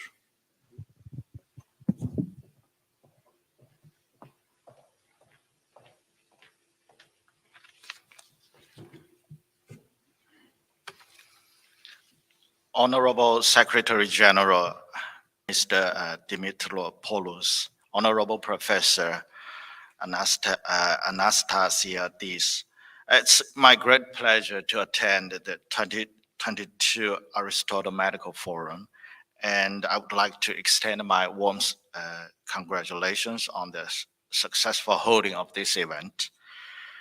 Education cooperation has become one of the most dynamic areas and true highlights for our bilateral relations. It also serves as the best example demonstrating the continuous enrichment of the China-Greece comprehensive strategic partnership. The Chinese government has always defined the development of higher education as an important engine of innovation-driven development. Over decades, China has built the world's largest higher education system with 42 million enrolled students. A total of 41 universities from Chinese mainland were on the list of the 2021 QS World University Rankings. In the rankings by subject, 126 academic fields were listed among the top 50 worldwide. In 2016, China's engineering degree programs received recognition of the Washington Accords accreditation system. In 2020, our medical education accreditation system was recognized by the World Federation for Medical Education. We would like to extend a warm invitation to Greek professors and scholars to visit China and take part in exchange activities. We also encourage and support young Greek students to study in China and take advantage of these various exchange opportunities. At the same time, China is also the world's largest source of international students. The total number of Chinese students studying abroad since 1978 has nearly reached 6 million. In recent years, more than 700,000 Chinese study abroad each year. Greece has world-leading higher education, a very pleasant climate, and warm people. The Greek Ministry of Education, leading Greek universities, are vigorously implementing internationalization strategies. I believe that in the near future, Greece will become one of the most popular destinations for Chinese students. Aristotle University School of Medicine is known to be one of the top medical schools in the world, and I look forward to seeing ever more Chinese students coming to study here. And on today's occasion, I'm also very glad to hear the planning announced by the Secretary General for Higher Education. Greek government is considering to attract more and more foreign students to come to Greece. So it's an vision. And also I'm quite confident in the near future it will become the reality. So China and Greece, as two Asian civilizations, both attach importance to health and medical care, which has contributed an important common characteristics of our culture. In the long course of history, our two peoples have developed outstanding traditional medicine and treatment of the two countries respectively, which are different yet highly similar. Nowadays, our two countries' traditional medicine and treatment continue to serve the good health of the public and bring forth new development. The traditional Chinese medicine scientist Tu Youyou discovered an anti-malaria substance, artemisinin, effectively improved the health of people living in tropical developing countries, such as in Africa, South Asia, and South America. For this significant breakthrough in 20th century tropical medicine, she was awarded the Nobel Prize in Medicine. Since the outbreak of the COVID-19, traditional Chinese medicine has been deeply involved in the prevention and treatment of this disease. The traditional Chinese medicine has contributed, together with the Western modern medicine, to the 8 versions of the diagnosis and treatment plan made by Chinese medical professionals. Its efficacy has been proved by our medical practices and widely recognized in the international society. China has so far shared traditional Chinese medical diagnosis and treatment guidelines with over 150 countries and regions, provided products to more than 10 countries and regions in need, and sent traditional Chinese medical experts to guide epidemic control in 29 countries and regions. Over the recent years, China and Greece have been deepening the cooperation in the field of traditional medicine and treatment. The Greek International Health Tourism Center and Anhui University of Traditional Chinese Medicine have jointly set up a Traditional Chinese Medicine Center in Athens, which has been warmly welcomed by local citizens. Here, I would like to call on experts and scholars in the fields of traditional medicine and treatment from China and Greece to strengthen your exchanges and cooperation so as to let the precious heritage of our ancient civilizations shine even brighter in this new era, contributing to the building of a community of common health for mankind. It's our goal to advance international cooperation in the field of community of common health for mankind. The Chinese government attaches great importance to international exchanges and cooperation in the field of medical and healthcare. Through certain procedures, foreign doctors can obtain certificate of medical practice in China, and the Chinese medical schools are even more eager for international medical talent. I suggest Greek medical professionals actively consider exchanges and cooperation with your Chinese colleagues and jointly work with Chinese medical schools to set up projects such as joint talent training and joint scientific research. I myself and the Chinese embassy here in Greece will give full support to this cooperation. Thank you very much.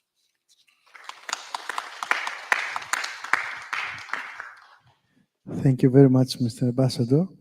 And we will go back to university professors and the Vice Dean, Renaissance School of Medicine from Stony Brook, Professor Tsirka, will give us some views or ideas about the impact that this curriculum has to USA. She was one of our diaspora professors that wanted to have a collaboration, and this is, to me, superb. So she could give us some ways to collaborate or to mobilize diaspora, and why not to mediate so as to strengthen connections and form networks among Greek and American universities. Mrs. Tsirka. Thank you. Thank you very much for the introduction, and thank you very much for putting this forum together. Congratulations to the first year of the completion of the first year of the Greek curriculum, of the English curriculum program. And what I'm here to do is to expand on some of the thoughts and some of the discussions we had over the past year about how to connect and how to expand this program and collaborate with other places. One of the places is Stony Brook University, the place I'm currently working at. And of course, it did not escape my attention that the AWESOME program will work with the RSOM program, which is the Renaissance School of Medicine. We are awesome. So I thought I would tell you a little bit about Stony Brook. I don't know how many of you know where Stony Brook is, and this is the map of Long Island in New York. You see where New York City is located, and that sunny little thing in the middle of the island is where Stony Brook University is. It's a big campus. You see the campus up here. This is the medical center, and this is the rest of the undergraduate campus near the water, not exactly like the Thessaloniki, but close enough. It's a big campus that was established in 1957 and moved to Stony Brook in 1962.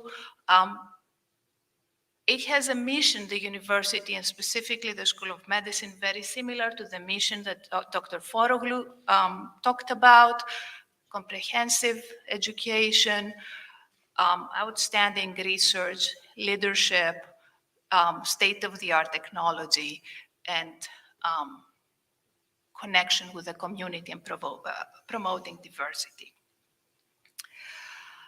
This is the leadership of the school, and the only reason I'm showing that is because I want to show you that it's a comprehensive school, and that will come in place in a second for what I'm going to say. And I'm going to focus on the School of Medicine, which is the set of buildings that you see in the picture. It includes the short tower, which looks like a cube, and that's the basic science tower. This is where my office, my laboratory is located. The health science tower, which is the site of clinical and translational research. The hospital, which is the building, the two towers that you see, this building, and this is our cancer center and the new children's hospital. In addition to these buildings, there are additional hospitals that Stony Brook has been associated with. It's a school that trains about 500 students, medical students annually, with about 750 medical residents. Comprehensive medical school with departments both in the basic sciences and the clinical sciences.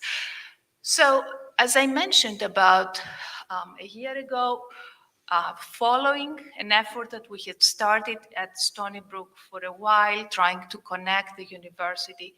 I'm from Thessaloniki. I wanted to connect our university to the University of Thessaloniki. We communicated with Dr. Mitkas, who was rector at the time, and we created we put together a memorandum of understanding of exchange of scholarship and exchange of scientific knowledge. So it was only important and reasonable what would come after that, which is to connect our medical schools. And I'm saying that because our medical school has many, many, many doctors who came from Greece, came from Thessaloniki. Our vascular surgery department is entirely Greek, effectively. And we have a lot of already not streamlined, but a lot of residents that come to Stony Brook from here, from Greece, to train. So what we got together and discussed was the idea, especially with the new program, the English curriculum program, that it was a great opportunity for additional exchange of scholarship and knowledge between the two institutions. And this could be in a variety of domains. They can be exchange in research. As I said, I'm a basic researcher. I have trained many Greek descent graduate students at the master's and PhD levels, medical students and residents who came and did research in the lab. We have several of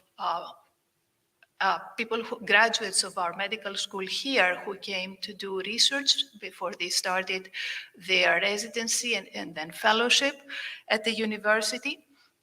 So research is an absolute opportunity to connect the two schools.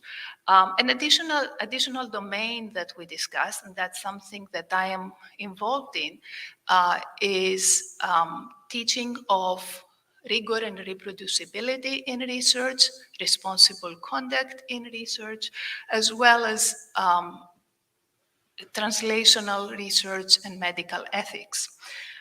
We talked about the ability to use the teleeducation opportunities to have webinars, to have grant rounds, and also to potentially participate in courses that are taught remotely at Stony Brook. For example, one of the courses that are being taught right now, one of the programs that are being taught is the Masters of Clinical Research and Epidemiology that involves biostatistics, design, courses on design of clinical trials, introduction to biomedical informatics, introduction to grant writing. These courses provide additional opportunities and can be taught remotely, can be taught for the students who are here and connect with the students who are at Stony Brook, and potentially provide joint degrees between the two programs. So it is our hope that these opportunities will become real. We are moving on them. And we have already, we're working with our international academic programs at Stony Brook to start establishing this possibility of joint degrees and joint opportunities for exchange of scholarship. I want to end with what is near and dear to my heart, which is that we started at Stony Brook some years ago, the Center for Hellenic Studies. That was the catalysis for setting that MOU for exchange of scholarship. So what effectively that means is that for the scholars, for the students, the trainees who may want to come from here to Stony Brook, they will have a home-like environment present there for them. And hopefully a lot of our medical students will be able to come to a summer abroad here, summer experience here, or even a semester experience, and will strengthen the relationships for the two schools through different kinds of partner programs or internships and experiential learning. Thank you. Thank you very much, Professor Tsirka.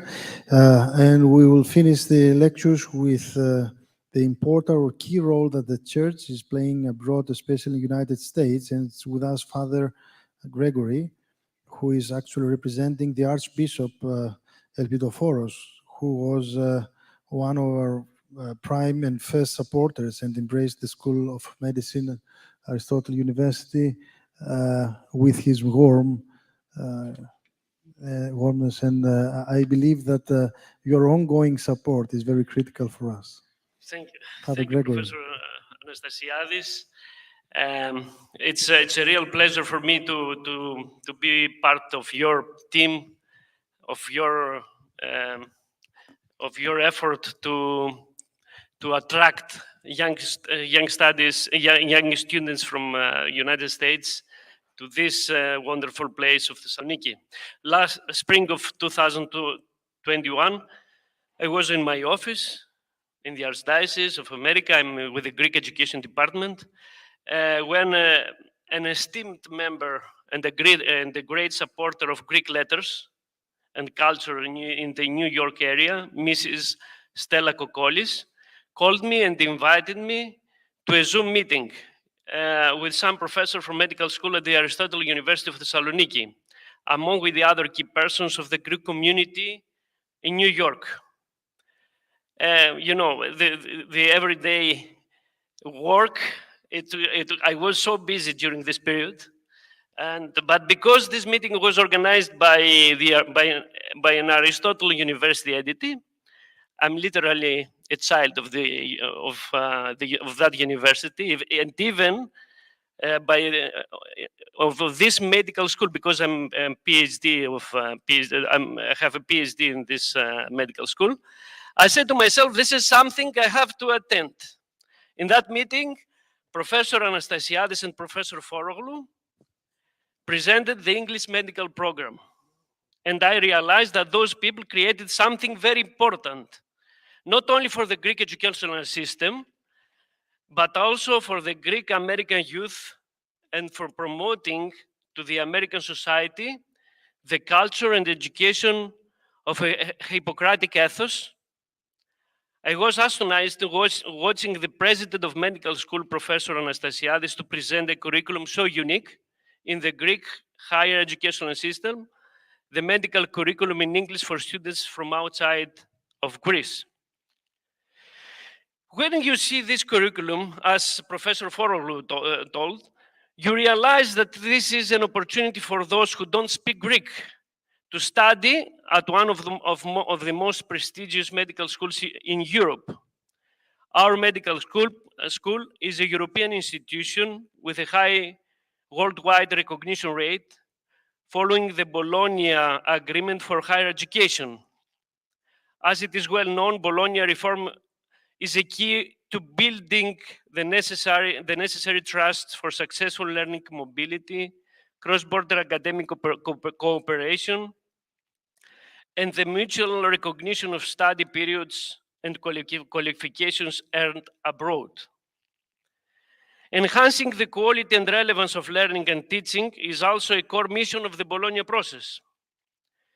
A very important aspect, along with the recognition of this medical degree by Europe, at least for Americans, is the preparation of USMLE, United States Medical License Examination, a 3-step examination program for medical licensure in the United States, sponsored by the Federation of State Medical Boards and the National Board of Medical Examiners.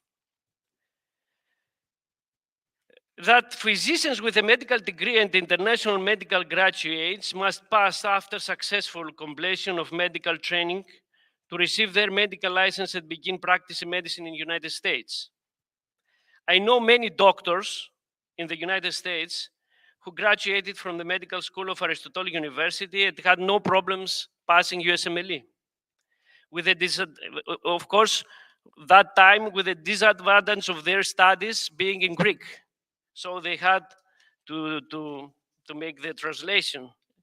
That means that our medical school, in its 8th year, as Professor Anastasiadis told us yesterday during the opening ceremony, has a very good curriculum for those who want to continue their career in the United States. Now, the same program with the same reputation is offered in English. The advantage for those who want to practice medicine in the States is evident as they are getting over the language barrier. We may work on this to promote those advantages to the American public in a way that an American student can understand. They asked many questions, at least I have the experience of that. For example, if that program is recognized by the American system, what is the success rate of the graduated students when they apply for residency? And other similar questions. Some of them are very difficult to be answered because it's a new program, of course, but it could be achieved using the example of the Greek parallel one. A very important factor for an American student, for the American students generally, who want to receive a medical degree is the financial one. Financially, the program is very competitive compared to the same programs in the States. The projected cost for getting a medical degree from the Aristotle University, for the Aristotle School of Medicine in English program, is approximately $120,000, with the living expenses included. In 6 years, in comparison to getting a similar degree for an American university, you should spend 4 years in a college for pre-med education and 4 more years in a professional medical school. The total cost is approximately, grossly, $600,000 in 80 years. So studying in Greece, in this fantastic country, and at Aristotle University, it's, the cost is 1/5 of the cost you will spend on the States. And of course, as I think the ambassador of China said, is the beauty of the country, the wonderful seashore of Thessaloniki. The cafeterias in seashore in Thessaloniki is very beautiful near White House, White Tower. Sometimes we as Thessalonians miss how beautiful our city is. Our Greek culture is here and waits for all those people with a little reference to the Greek mentality and heritage to immerse themselves in this fantastic philosophy of life. His Eminence Archbishop Elpidophorus of America always notices that aspect and its importance to that aspect and the importance of that aspect to the Greek American society. That's why the Greek Orthodox Archdiocese of America and personally His Eminence are great supporters of that program. Professor Anastasiadis, His Eminence directed me to convey his apologies that he had no chance to take part in the opening ceremony and the discussion about medical ethics and Hippocrates' ethos. His Eminence thinks that this program is a unique opportunity for those Americans with low income who want to study medicine and to get the Greek philosophy of life. a philosophy continually present in this area, from Homer to Hippocrates, to the Greek fathers of the church, and to the modern philosophers and scientists. Even if the classes are in English, all the students will have the opportunity to learn Greek, and some of them to be taught how to read philosophy in the original texts. That's why the Greek Orthodox Archdiocese of America offers scholarships, 2 scholarships for the youth of our communities to continue their studies here, getting the medical degree. With the Greek Education Department of our Archdiocese, we firmly believe that those kinds of higher education programs, this refers to what General Secretary of Higher Education said about education programs that promote the Greek language and culture to the American youth for the next generation, to continue the Greek heritage in the American multicultural society. And even those programs may be taught in English, no matter. The important thing is that the students will be here in Greece. That's why we believe that in the English medical program is a pioneer. Is a pioneer program that could carve the way for other programs in different academic areas, very attractive and unique to the people abroad, such as philosophy, theology, archaeology, restoration of art, and so on. And the personal experience, I said something 30 years ago, upon graduating from the physics department at Aristotle University Thessaloniki with Professor Bamidis, he's somewhere here, we were accepted to a summer program at Weizmann Institute in Israel. We had a wonderful experience in Rehovo, a small town in Israel, and since then, we are strong supporters of Israel and Hebrew culture, even though we are not Israelis. This would be the same in Greece. We have a very good higher education program. Generally, we have very good higher education programs, and the only we miss is to attract foreigners with an excellent academic background to come here, study, and be the future ambassadors of Greece, Greek culture, and philosophy in the world. Congratulations, Professor Anastasiadis and Professor Foroglu and the medical school here for this English program, and of course, General Secretary for Higher Education that I've learned that supported for this program to be realized, and for all of you and for your efforts to support diaspora medical communities throughout the world. Thank you very much. Thank you, Father Gregory. And thank you for bringing forward the concept that education actually comprises cultural diplomacy, and this is very important. And also for referring to people that have supported and helped the program from the first beginning. Mrs. Kokolis, who is here from New York. Mr. and Mrs. Remediakis from Hellenic Cultural Center. Dr. Mezitis from New York. A lot of people from Hellenic societies from the United States and from other continents. What I will say as an overview is that the School of Medicine has approached these countries that have been presented here as the prime supporters. We have been discussed with them, and I'm very thankful and grateful to Mr. Lodz and Mr. Zhao Sheng and also Mrs. Lee. Unfortunately, Mr. Tsunis couldn't join, and also Mrs. Lee had something, another conflict, but the two of you are representing United States anyway. So these three countries are our prime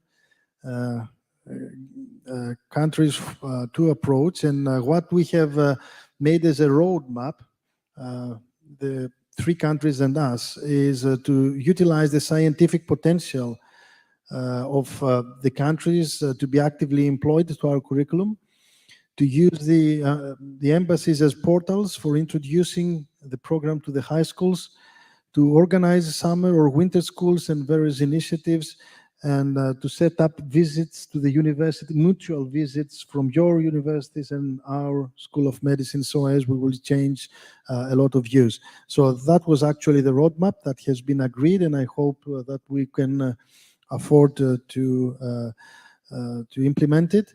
And before we finish, I would like everyone, starting from the two ambassadors, of course, to give a final comment about what has been said here and what we have discussed, and how you find all these situations coming into your frame of your diplomacy here in Greece. So, Mr. Lodge, please.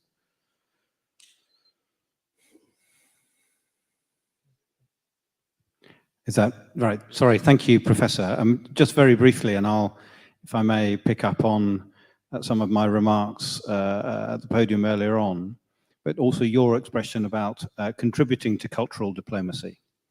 I think it is hugely important, the initiative that the school is pursuing here, not just for the immediate generation, not for in 2, 3, 4, or 5 years' time, but in 10, 15, and 20 years' time and beyond.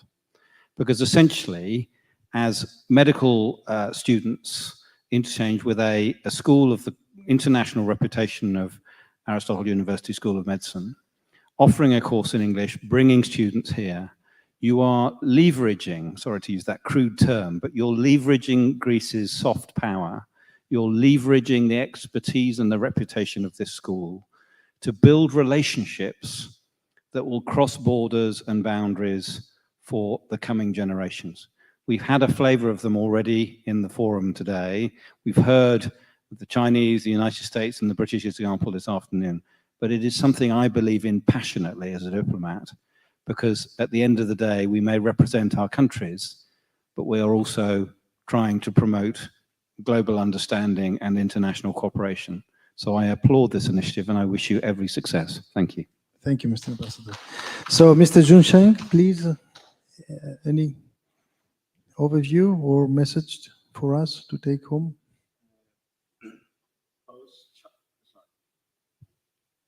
I think both China and Greece are ancient civilizations. So our two peoples respect, admires, and extends helps hands each other. We enjoy the long history of friendship. In Aristotle University, 3 years ago, they established Confucius Institute. So this is a good beginning for our two peoples to enhance our philosophy exchanges. So our two countries also enjoy precious history of traditional medicals and treatment. So I think the combination of the philosophy and the traditional medical and treatment will will give us a new way to explore the challenges of health, something like that. So I hope, and also we believe that the Aristotle University could become, the leading university in Greece to enhance our two countries' education cooperation. So thank you. Thank you very much, Mr. Ambassador. So, Professor Tsirka. This is the beginning of a great collaboration that Ambassador Lodge said will last for a long time and forge this a better approach to what the world is. Everything is global at this point. We had pandemic that affected all the world. Working together and promoting Aristotle University, promoting the interaction between the programs and knowledge is important. It's going to be from here going forward. Thank you. Father Gregory.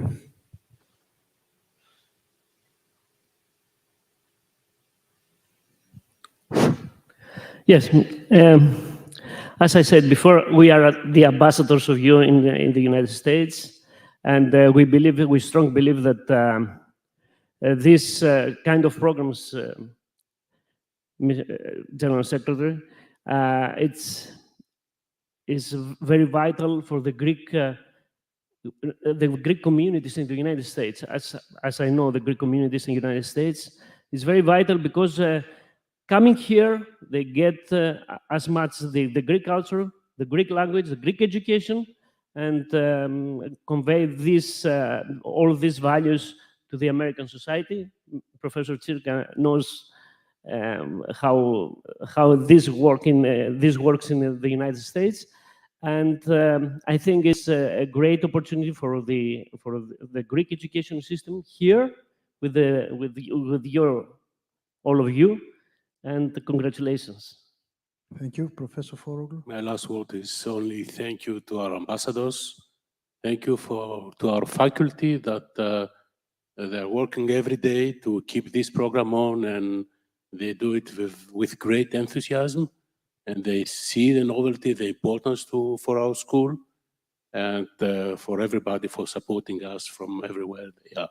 Thank you. Before we close, I would like 2 words from 2 people that are here invited, Mrs. Kokolis and Professor Yanoudis.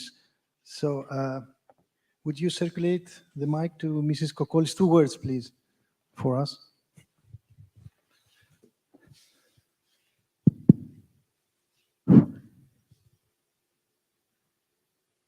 Καταρχάς, θα ήθελα να συγχαρώ αυτούς τους επιστήμονες που σκέφτονται τα παιδιά και το μέλλον. Τον Δ. Αναστασιάδη, Δ. Φορόγλου και όλο το πάνελ, μαζί με τον πολύ αγαπητό μας σεβαστό πατέρα Σταμκόπουλο της Αμερικής, που θέλουμε να τον έχουμε της Αμερικής, αλλά τον σφετερίζετε κι εσείς, σφετερίζεστε, και δεν ξέρω ποιος θα επικρατήσει. Σας συγχαίρω και πάλι. Αυτό το πρόγραμμα που δημιουργήθηκε, this program that was established for the first time a year ago, I think will bring such a fruitful usage and melon and future that will write history. As I said many times through panel discussions and telephone and throughout the whole year, it's the best opportunity for all over the world, students of Greek descent, to come to this beautiful city, the city of Thessaloniki, which for me, it's a queen city of Greece. It's so beautiful that everybody who comes here wants to come back. First of all, the students will enjoy this beauty of the city of Thessaloniki, will enjoy the Greek culture from the roots, from Greece, will study science and medicine that originated from Greece. Medicine started hundreds of years ago from Greece, and the whole world really educated from our roots of medicine. It's an honor for those students to come back to this land, the land that created and gave birth to medicine. Second, they will enrich their language and speak Greek, the mother of languages of the world. Tell me which science, literature, astronomy, all the sciences, all the studies that we have today around the globe don't have Greek vocabulary.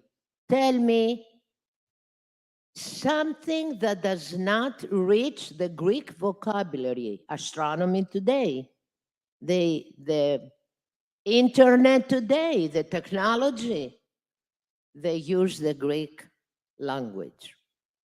After all, the students will have the opportunity to study the culture of Greece, the Greek uncomparable culture, and, as I said, as a joke, they will come back to the States, if they don't stay here, with a beautiful Greek girl that all the parents want to see that. Congratulations, good luck. I hope I'm alive and well to see the first class to graduate. Thank you very much. And all of you to be healthy and just proud of what you're doing. Thank you again. Mrs. God bless Statoulis. you all. Thank you. Thank you. Thank you all. Thank you. So Professor Yiannoulis is an HTMF member and professor of orthopedics, Leeds, UK. Yes? Very quickly, congratulations to everyone. I would like to make a proposal, if not a plea, to our honorable guests, the General Secretary of Greece, Mr. Dimitropoulos, and the Ambassador of the UK, Mr. Lodge.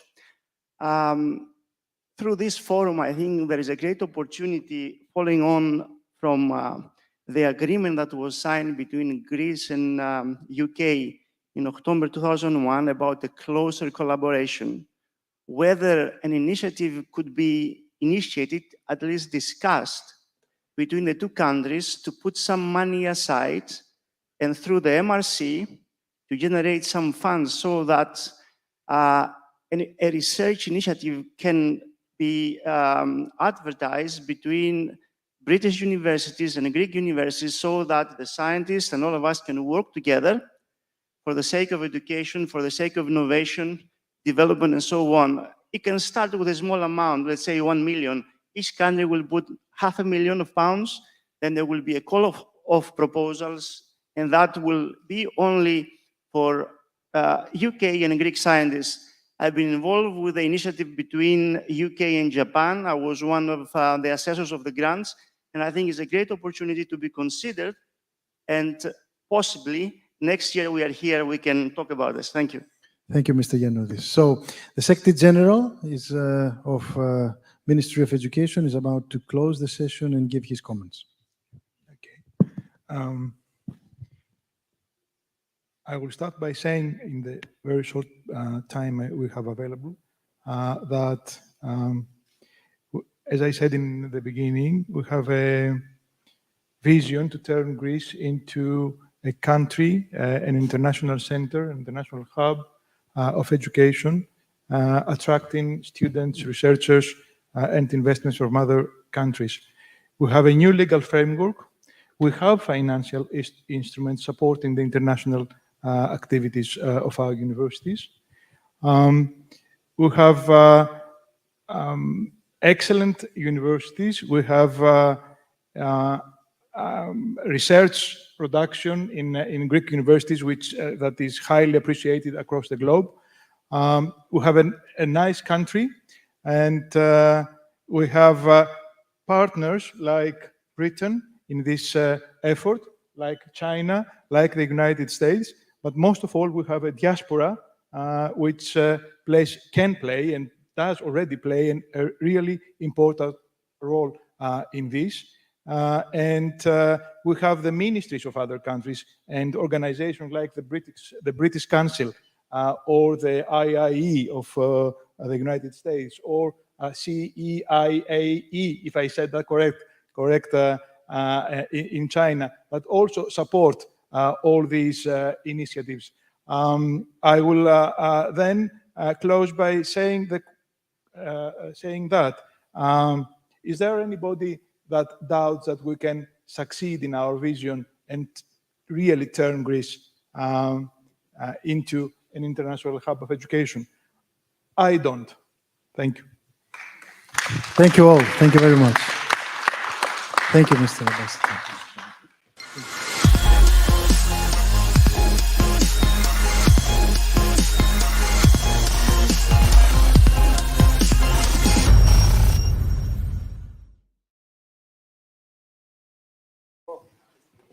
both ends.